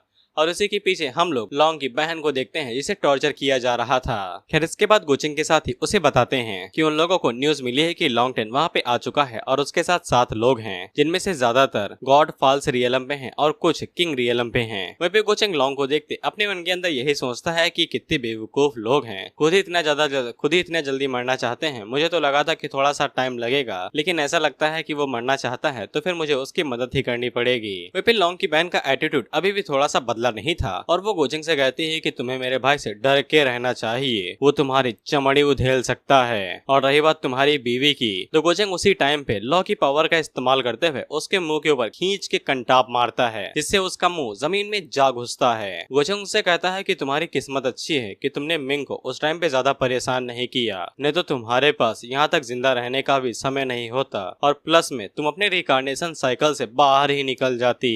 वहीं पे उसकी बहन दोबारा खड़ी होती है और गोचेंग से कहती है कि तुम्हारी हिम्मत कैसे हुई मुझे इस तरह से ह्यूमिलिएट करने की। इस पे गोचेंग उसे कहता है कि मुंह बंद रखो, तो उसका मुंह अपने आप ही बंद हो जाता है और वो हैरान हो जाती है कि गोचेंग लॉ ऑफ ऑर्डर का भी इस्तेमाल कर सकता है। वहीं पे गोचेंग अपने लोगों से कहता है कि जाओ और जाके पूरे इलाके में ये खबर फैला दो कि लॉन्ग टेंग की बहन मेरे हाथों के पीछे दबी हुई है, और अगर वो नहीं चाहता है कि उसकी बहन मारी जाए तो वो अपनी तशरीफ यहाँ पे लेके आए। फिर इसके बाद हम कुछ लोगों को देखते हैं जिन्हें पता चलता है कि गोचेंग ने लॉन्ग को चैलेंज कर दिया है, तो वो भागते हुए उस तरफ जाने लगते हैं चेक करने के लिए कि कैसे चैलेंज किया गया है। जिसके बाद हम लोग देखते हैं कि लॉन्ग के बाकी लोग गोचेंग के लोगों के साथ वहाँ पे लड़ाई कर रहे थे और अभी तक गोचेंग यहाँ पे नहीं आया हुआ था। साथ ही में वहाँ की साइड के जो लोग थे वो उन लोगों की बेइज्जती करते हुए कहते हैं कि मैंने तो सुना था कि बाहर के लोग ताकतवर होते हैं, लेकिन ये तो बिल्कुल भी ताकतवर नहीं है। वहीं पे गोचेंग अभी तक नहीं आया था, तो फिर ये जो अंदर वाले लोग थे इन्हें ऐसा लग रहा था कि गोचेंग हार चुका है, अब उसकी डर के मारे फट रही है। वहीं पे हमें इन लोगों से पता चलता है कि अंदर के जो लोग हैं इनका रियलम सेम है, लेकिन इसके बावजूद फिजिकल स्ट्रेंथ की वजह से इनके पास एडवांटेज रहता है। जिसके बाद वहाँ पे लॉन्ग एंट्री मारता है और उसके आने से ही वहाँ का ऑरा पूरी तरीके से चेंज हो जाता है। वहीं पे लैंगडेन अपने लोगों को शांत कर देता है और उनसे कहता है कि बिल्कुल भी गुस्सा मत दिखाना, उसकी ability peak of false god पे है। वहीं पे जियान भी गोचेंग को इधर उधर ढूंढते हुए सोचती है कि वो अभी तक आया क्यों नहीं, कहाँ पे रह गया। वहीं पे लॉन्ग उन लोगों से कहता है कि अगर गोचेंग यहाँ पे नहीं आता है तो फिर उसके पास और कोई चॉइस नहीं है और वो अपना गुस्सा उन लोगों के ऊपर निकालेगा, आदमियों को मार देगा और औरतों को गुलाम बना लेगा। उसी टाइम पे वहाँ पे मिंग आ जाती है जो कि सीधा लॉन्ग से कहती है कितने कमीने हो।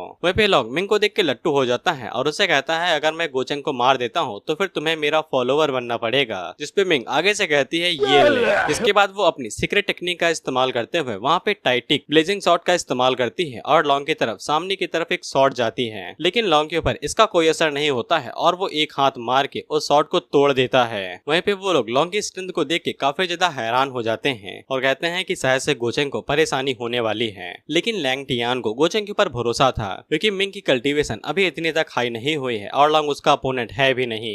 वहीं पे लॉन्ग अपनी एनर्जी का इस्तेमाल करते हुए सामने की तरफ एक ड्रैगन को भेजता है और वो ड्रैगन सीधा जाके मिंग से टकराता है और वहाँ पे तगड़ा धमाका होता है, लेकिन मिंग आगे से अपने टेक्निक का इस्तेमाल करते हुए अटैक को डॉज कर लेती है और उसे कहती है कि तुम्हें ऐसा क्यों लगता है कि गोचेंग तुम्हारे चैलेंज करने के लिए भी काबिल नहीं है। वहीं पे वो सभी लोग हैरान हो जाते हैं कि मिंग ने इतनी आसानी के साथ अटैक को डॉज कर लिया। वहीं पे लॉन्ग में मिंग की स्ट्रेंथ को देख के काफी ज्यादा हैरान हो गया था। जिसके बाद मिंग उन सभी फूलों को इस्तेमाल करती है जो अभी उसके पास थे और वो उनको किसी तीर की तरह लॉन्ग की तरफ फेंक के मारती है और जब वो सीधा लॉन्ग से टकराते हैं तो फिर उसके ऊपर स्क्रैच पड़ जाता है और साथ ही में वो फूल किसी बॉम्ब की तरह थे जो नीचे गिरने के बाद धमाका करते हैं, लेकिन कॉन्ग के ऊपर इसका कोई असर नहीं होता है और वो दोबारा मिंग के ऊपर अटैक करने के लिए डायरेक्ट आगे बढ़ता है। लॉन्ग सबसे पहले मिंग के ऊपर फोकस पंच मारता है तो सामने की तरफ एक जोरदार फोर्स आ जाती है जो उसके शील्ड को तोड़ के रख देती है। इसके बाद कॉन्ग मिंग की शील्ड के ऊपर अटैक करते हुए उसे पूरी तरीके से तोड़ देता है, जिससे मिंग भी काफी ज्यादा हैरान हो जाती है कि कॉन्ग के पास इतनी ज्यादा कमाल की फिजिकल स्ट्रेंथ है। वहीं पे कॉन्ग हमला करते हुए कहता है कि वो सबसे पहले मिंग के हाथ पैरों को तोड़ देगा, फिर देखेगा कि वो कैसे मना करती है। वहीं पे जियान भी अपने वेपन को बाहर निकाल लेती है, लेकिन उससे पहले ही वहाँ पे गोचेंग आ जाता है जो कि सीधा उड़ते हुए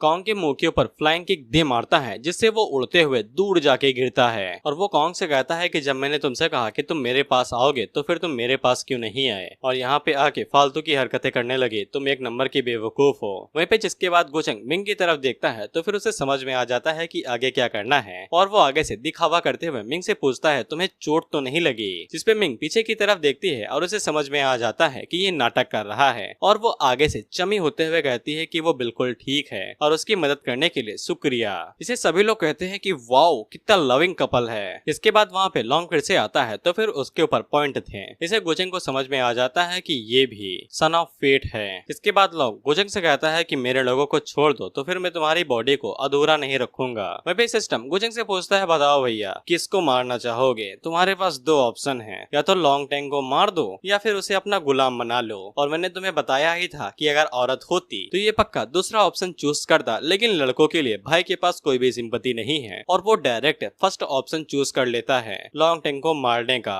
फिर इसके बाद गोचंग लॉन्ग के लिए वहाँ पे एक तोहफा लेके आता है जो कि उसके लोग होते हैं और गोचंग के लोग उन तीनों की गर्दनों के ऊपर एक एक शॉट रख लेते हैं, जिससे लॉन्ग को काफी ज्यादा गुस्सा आता है और वो तेजी के साथ उन्हें बचाने के लिए आगे बढ़ता है। लेकिन गोचंग उसे कहता है कि मैंने कहा कि तुम हिल सकते हो। इसके बाद वो अपनी एबिलिटी का यूज करता है और लॉन्ग को वहाँ से टेलीपोर्ट करके पीछे फेंक देता है और हमें पता चलता है कि गोचंग की ये फैमिली की फेमस टेक्निक है जिसका नाम है कॉस्मिक स्लीव, जिसकी मदद से गोचंग किसी को भी इधर उधर फेंक सकता है। खैर इसके बाद लॉन्ग की आंखों के सामने ही उसके प्यारे लोगों की बलि चढ़ा दी जाती है और उनकी गर्दनें काट के उन्हें मार दिया जाता है। वहीं पे गोचंग की साइड वाले लोग कहते हैं कि हमने कभी सोचा भी नहीं था कि बदरगो इतने ज्यादा बेरहम होंगे, उसने किसी को भी हल्की सी दया नहीं दिखाई। वहीं पे लॉन्ग को इससे काफी ज्यादा गुस्सा आता है और वो अपनी एनर्जी को रिलीज करते हुए गोचंग के ऊपर अटैक करने के लिए आगे बढ़ता है। लेकिन गोचंग दोबारा अपनी पावर्स को रिलीज करते हुए कहता है क्या तुम मुझे छू भी सकते हो। और जब लॉन्ग गोचंग के ऊपर पंच मारने के लिए आगे बढ़ रहा था तभी गोचंग की स्पिरिचुअल बॉडी वहाँ पे आती है जो कि लॉन्ग के मुंह के ऊपर एक जोरदार घूंसा मारती है जिससे वो पीछे जा गिरता है। सॉरी, ये गोचंग की स्पिरिचुअल बॉडी नहीं है, ये जियान की दोइस्ट बोन है और जियान इससे काफी ज्यादा हैरान होती है। इसके बाद दोइस्ट बोन का बना हुआ हाथ लॉन्ग के छक्के छुड़ा देता है और उसे आटे की तरह गूंदने लगता है। वहीं पे मिंग भी अपने मन के अंदर सोचती है कि इसकी कल्टीवेशन कुछ ज्यादा ही बढ़ती जा रही है। लेकिन लॉन्ग इस बार गोचंग के हाथ को पकड़ लेता है और उसे पीछे की तरफ फेंकने लगता है और उसे कहता है क्या तुम्हें सच में लगता है कि तुम इस धर्माकाया के साथ मुझे हरा सकते हो जो असल में एक ट्रू ड्रैगन है। गोचंग उसे कहता है कि तुम्हारे पास बस हल्का सा ब्लड है और वो किसी काम का नहीं है। इसके बाद गोचंग थोड़ा सा और जोर लगाता है तो वो जमीन के अंदर धंसने लगता है। सभी लोग गोचंग की स्ट्रेंथ देख के हैरान हो जाते हैं कि ये कितना ज्यादा शक्तिशाली है। वहीं पे गोचंग लॉन्ग से कहता है कोई आखिरी शब्द मारने से पहले, लेकिन लॉन्ग आगे से कहता है क्या तुम्हें सच में लगता है कि तुम मुझे मार सकते हो। इस पे गोचंग वहाँ पे दोइस्ट बोन की मदद से एक दूसरा हाथ बनाता है और उससे कहता है कि तुम्हारा टैलेंट बहुत ज्यादा कमाल का था, लेकिन ये तुम्हारी किस्मत खराब है कि तुम इस एरा के अंदर पैदा हो गए।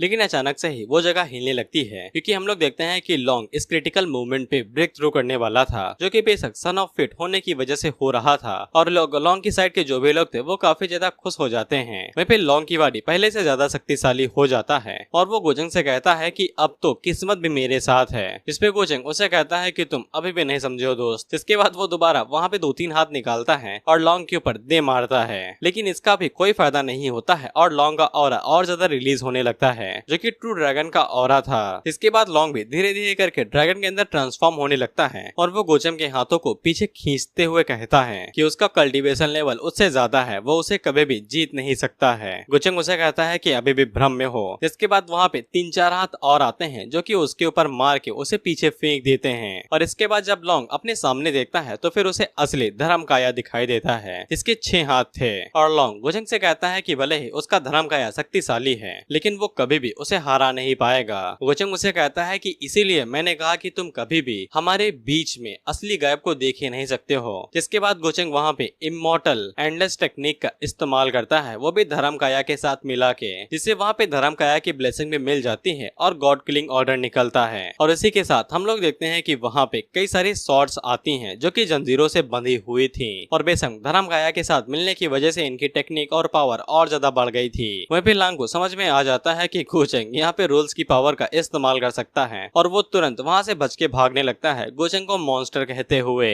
वहीं पे गोचंग आगे से कहता है कि अब भागने का कोई भी फायदा नहीं है। वहीं पे वो शॉट जैसे जैसे सीधा लॉन्ग की तरफ आगे बढ़ रही थी तो फिर उसके पॉइंट घटते जाते हैं और जैसे ही वो 0 पे जाते हैं तो वहाँ पे तगड़ा धमाका होता है और लॉन्ग का नामो निशान मिट जाता है और सामने की तरफ धुआं धुआं हो जाता है। वहीं पे लॉन्ग की साइड के लोगों और गोचेंग की साइड के लोगों को कुछ भी नहीं दिखाई देता है कि असल में वहाँ पे क्या हुआ, लेकिन गोचेंग ने लॉन्ग को मार दिया था, इसीलिए उसे काफी ज्यादा पॉइंट मिलते हैं। और गोचेंग की सर्वेंट उससे पूछती है कि वो लोग लॉन्ग के साथ आए हुए जानवरों के साथ क्या करेंगे। गोचेंग उससे कहता है कि मार दो और क्या करोगी। इसके बाद हम लोग देखते हैं कि गोचेंग के जो भी लोग थे वो आगे बढ़ते हैं और जो लॉन्ग के साथ आए हुए थे उनको एक एक करके मारने लगते हैं और जो बचे कुचे थे भागने की कोशिश कर रहे थे उनका भी सफाया हो जाता है। इसके बाद ये बात हर जगह पे फैला दी जाती है कि गोचेंग ने हेवन की प्राइड लॉन्ग टेंग को हरा दिया है, वो भी सिर्फ गॉड फॉल्स रियलम पे होने के बावजूद। इसके बाद लॉन्ग टेंग सभी लोगों से कहता है कि हमें भी अपनी कल्टीवेशन को बढ़ाना चाहिए क्योंकि अभी भी यहाँ पे डिमोनिक सक्सेसर बचा हुआ है और अगर हम लोग अपनी ताकत को नहीं बढ़ाएंगे तो फिर सारा काम गोचेंग के ऊपर ही आ जाएगा। इसके बाद हम लोग लॉन्ग के क्लैन से कुछ लोगों को देखते हैं जो कि पूछते हैं कि हम लोग गोचेंग को ऐसे ही जाने देंगे। इस पे सेक्ट लीडर आर्डेक्स से कहता है कि लॉन्ग टेन हमेशा से ही बगावती था और अगर वो मारा जाता है तो फिर वो खुद इस चीज का जिम्मेदार है। इस पे दूसरा बंदा कहता है कि लेकिन इसके बावजूद वो हमारे क्लैन के लिए सबसे जरूरी था। लेकिन लॉर्ड आगे से कहते हैं कि अभी सही टाइम नहीं है आगे बढ़ने का, अगर हम आगे बढ़ते हैं तो फिर हमें ही नुकसान होगा। पे गोचेंग को भी उनके बारे में पता था कि वो साले छैया छैया खेल रहे हैं और वो अपने मन के अंदर सोचता है कि शायद कुछ ज्यादा ही डीप थॉट से जुड़े हुए हैं, इसीलिए तो लॉन्ग टेन के मरने पे भी बाहर नहीं आए और ना ही उसकी बॉडी कलेक्ट करने के लिए आए हैं। खैर वैसे मेरे लिए ही काफी ज्यादा अच्छा है, फ्यूचर में अगर ये घबराए रहेंगे तो फिर मुझे ज्यादा फायदा होगा। इसके बाद गोचेंग वहाँ पे चेस्ट को ओपन करता है जो उसे मारने पे मिली थी और चेस्ट के अंदर से rainbow life source of true dragon निकलता है, यानी कि ड्रैगन ब्लड एसेंस। इसको देख के गोचेंग खुश हो जाता है और उसे तुरंत अपने साथ फ्यूज कर लेता है और फ्यूज करने के बाद उसकी फिजिक, वाइटलिटी, डिफेंस और स्ट्रॉन्ग सबको सबसे ज्यादा बढ़ जाता है। इसके बाद गोचेंग मिंग की तरफ देखता है और उससे पूछता है तुम नहीं गई, तुम्हें मुझसे कुछ काम है। इसके बाद वो एक झटके में मिंग के पास आ जाता है और उससे पूछता है क्या तुम गिल्टी फील कर रही हो। बेसिकली इतने सारे लोगों के मरने की वजह से गोचेंग को ऐसा लगता है कि मिंग गिल्टी फील कर रही है और गोचेंग मिंग को चीयर अप करते हुए कहता है कि ये तुम्हारी गलती थोड़ी न है कि तुम इतनी खूबसूरत पैदा हुई हो कि लॉन्ग टेन तुम्हें टारगेट करने लगा, जिसपे मिंग आगे से कोई भी जवाब नहीं देती है। इसके बाद गोचेंग मिंग से कहता है कि अगर मैं यहाँ पे करता भी ना कुछ तो भी तुम उसे जाने नहीं देने वाली थी। मिंग उसे पूछती है तुम्हारा इससे क्या मतलब है। इसके बाद गोचेंग मिंग से पूछता है चलो बताओ मुझे कि तुम लॉन्ग टेंग के साथ क्या करने का प्लान बना रही थी, अगर रीजन काफी ज्यादा अच्छा हुआ तो फिर मैं बॉडी तुम्हें दे दूंगा। जिसपे मिंग उसे पूछती है क्या तुम सच में मुझे बॉडी दे दोगे अगर मैं तुम्हें बताती हूँ। जिसपे गोचेंग उसे कहता है क्या तुम्हें मेरे ऊपर यकीन नहीं है। जिसपे गोचेंग पीछे मुड़ता है और उससे कहता है बिल्कुल यार, क्या तुम्हें मेरे ऊपर भरोसा नहीं है, तुमने तो मेरा दिल ही तोड़ दिया।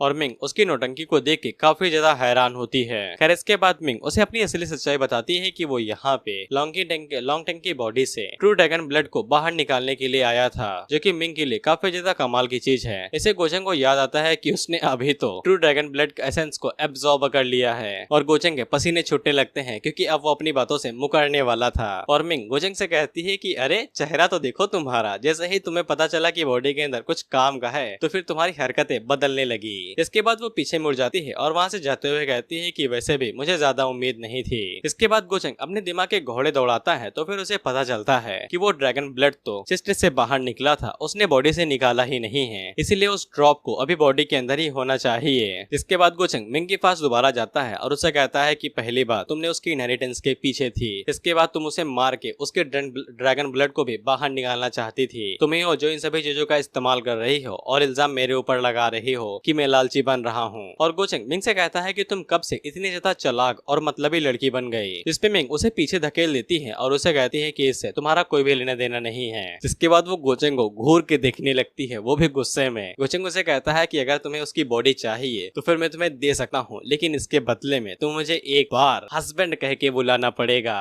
जिसपे मिंग आगे से साफ कह देती है कि बिल्कुल भी नहीं और ये चीज तुम्हारे सपने में होगी। जिसपे गोचेंग उसे कहता है कि तुम्हें रेनबो ट्रू ब्लड नहीं चाहिए क्या, ये काफी ज्यादा रेयर चीज होती है और अगर तुम्हें ऐसा नहीं लगता है कि तुम ये कर नहीं पाओगी तो फिर शायद से मुझे उसे बाहर निकाल लेना चाहिए और मेरा मन भी बदल सकता है। जिसपे मिंग को अपने घुटने टेकने ही पड़ते हैं और वो गोचेंग को हस्बैंड कहती है, लेकिन धीरे से। इस पे गोचेंग उसे कहता है कि मुझे कुछ सुनाई नहीं दिया, दोबारा बोलोगी। तो फिर मिंग उसके कानों में चिल्लाते हुए कहती है कि हस्बैंड हस्बैंड। इसके बाद उसे साइड में करती है और कहती है कि वो बॉडी मेरी हुई, अब यहाँ से दफा हो जाओ। इसके बाद मिंग जब उस बॉडी को देखती है तो फिर उसे पता चलता है कि बॉडी वन पीस के अंदर है और वो अपने मन के अंदर सोचती है कि उसने किस तरह की टेक्निक का इस्तेमाल किया कि ये पूरी बॉडी अभी तक सही सलामत है। क्या ये शुरुआत से ही ये बॉडी मुझे देने की प्लानिंग कर रहा था। वो भी मिंग गोचेंग से पूछते हैं कि उसके पास तो डिमोनिक मॉजिक है जिसकी मदद से वो इस क्रॉप्स को डिवोर कर सकता है और अपनी स्ट्रेंथ को बढ़ा सकता है, तो गोचेंग बॉडी को अपने पास क्यों नहीं रख लेता है। इस पे गोचेंग आगे से कहता है कि तुम मुझे बहुत ज्यादा पसंद हो और तुम्हारा पति होने के नाते मैं ये तुम्हें दे सकता हूँ, लेकिन तुमने मेरे बारे में सोचा, ये मेरा दिल छू लिया। जिस पे मिंग आगे से कुछ भी नहीं कहती है। वह फिर गोचेंग अपने मन के अंदर सोचता है कि मैंने ये तुम्हें पहले ही दे दिया है, लेकिन तुम फिर भी मेरे बारे में सोच रही हो, काफी ज्यादा बेवकूफ बट क्यूट हो। लेकिन गोचेंग इसे एक चीज पता चल जाती है कि अगर वो इसी तरीके से डेवलप करने देता है, यहाँ तक कि अगर मिंग गोचेंग की कल्टीवेशन को सरपास भी कर जाए, तो भी उसे नहीं लगता है कि मिंग कभी भी अपना ड्रैगन बाहर निकाल के गोचेंग के ऊपर अटैक भी कर पाएगी। और वो उस बारे में सोचते हुए जब मिंग ने अपना ड्रैगन बाहर निकाला था, कहता है कि एक इंसान जो कि अपनी मर्जी से ही अपने वेपन को नीचे छोड़ दे, वो क्या ही बदला लेगा। यानी कि उस टाइम पे गोचेंग ने वेपन को नहीं छीना था, मिंग ने खुद ही छोड़ दिया था। और गोचेंग को यकीन हो जाता है कि अभी तक वो जो भी चीजें करते आ रहा है, इसे मिंग के ऊपर काफी अच्छा इम्पैक्ट पड़ रहा है और मिंग उसके लिए काफी ज्यादा अच्छी बनती जा रही है। और गोचेंग में मिंग को काफी ज्यादा पसंद करता है। और गोचेंग जाते हुए मिंग से कहता है कि एक अच्छी जगह ढूंढ लेना जहाँ पे तुम उसकी बॉडी को रिफाइन कर सकोगी, मैं यहाँ से जा रहा हूँ। वहीं पे मिंग भी काफी ज्यादा हैरान होती है कि गोचेंग उसको इतनी ज्यादा कीमती चीज कैसे दे सकता है। पिछली लाइफ के दौरान तो असली वाले गोचेंग ने मिंग को चॉकलेट देने से मना कर दिया था और मिंग को सच में ऐसा लगने लगता है कि गोचेंग डिमोनिक हार्ट की वजह से उसके ऊपर हमला किया था और बदल गया था। वहीं पे गोचेंग को पहले से ही पता था कि मिंग के हाथों में लॉन्ग की बॉडी है, इसीलिए यहाँ पे कुछ एशियन इमॉर्टल नेटिव्स हो सकते हैं जो कि उससे छीनने की कोशिश करते हैं। इसलिए गोचेंग उसके लिए इन सभी ट्रबल को यहीं पे सॉल्व कर देता है और वो अपनी पावर्स को रिलीज करते हुए एक लड़की की तरफ देखता है और वो लड़की गोचेंग की पावर को महसूस करते ही घबरा जाती है और वहाँ से तुरंत भाग निकलती है। और गोचेंग अपने मन के अंदर सोचता है क्योंकि मैं काफी ज्यादा अच्छा हस्बैंड हूँ तो इतना तो कर ही सकता हूँ। और इसी के साथ ये एपिसोड यहीं पे खत्म होता है।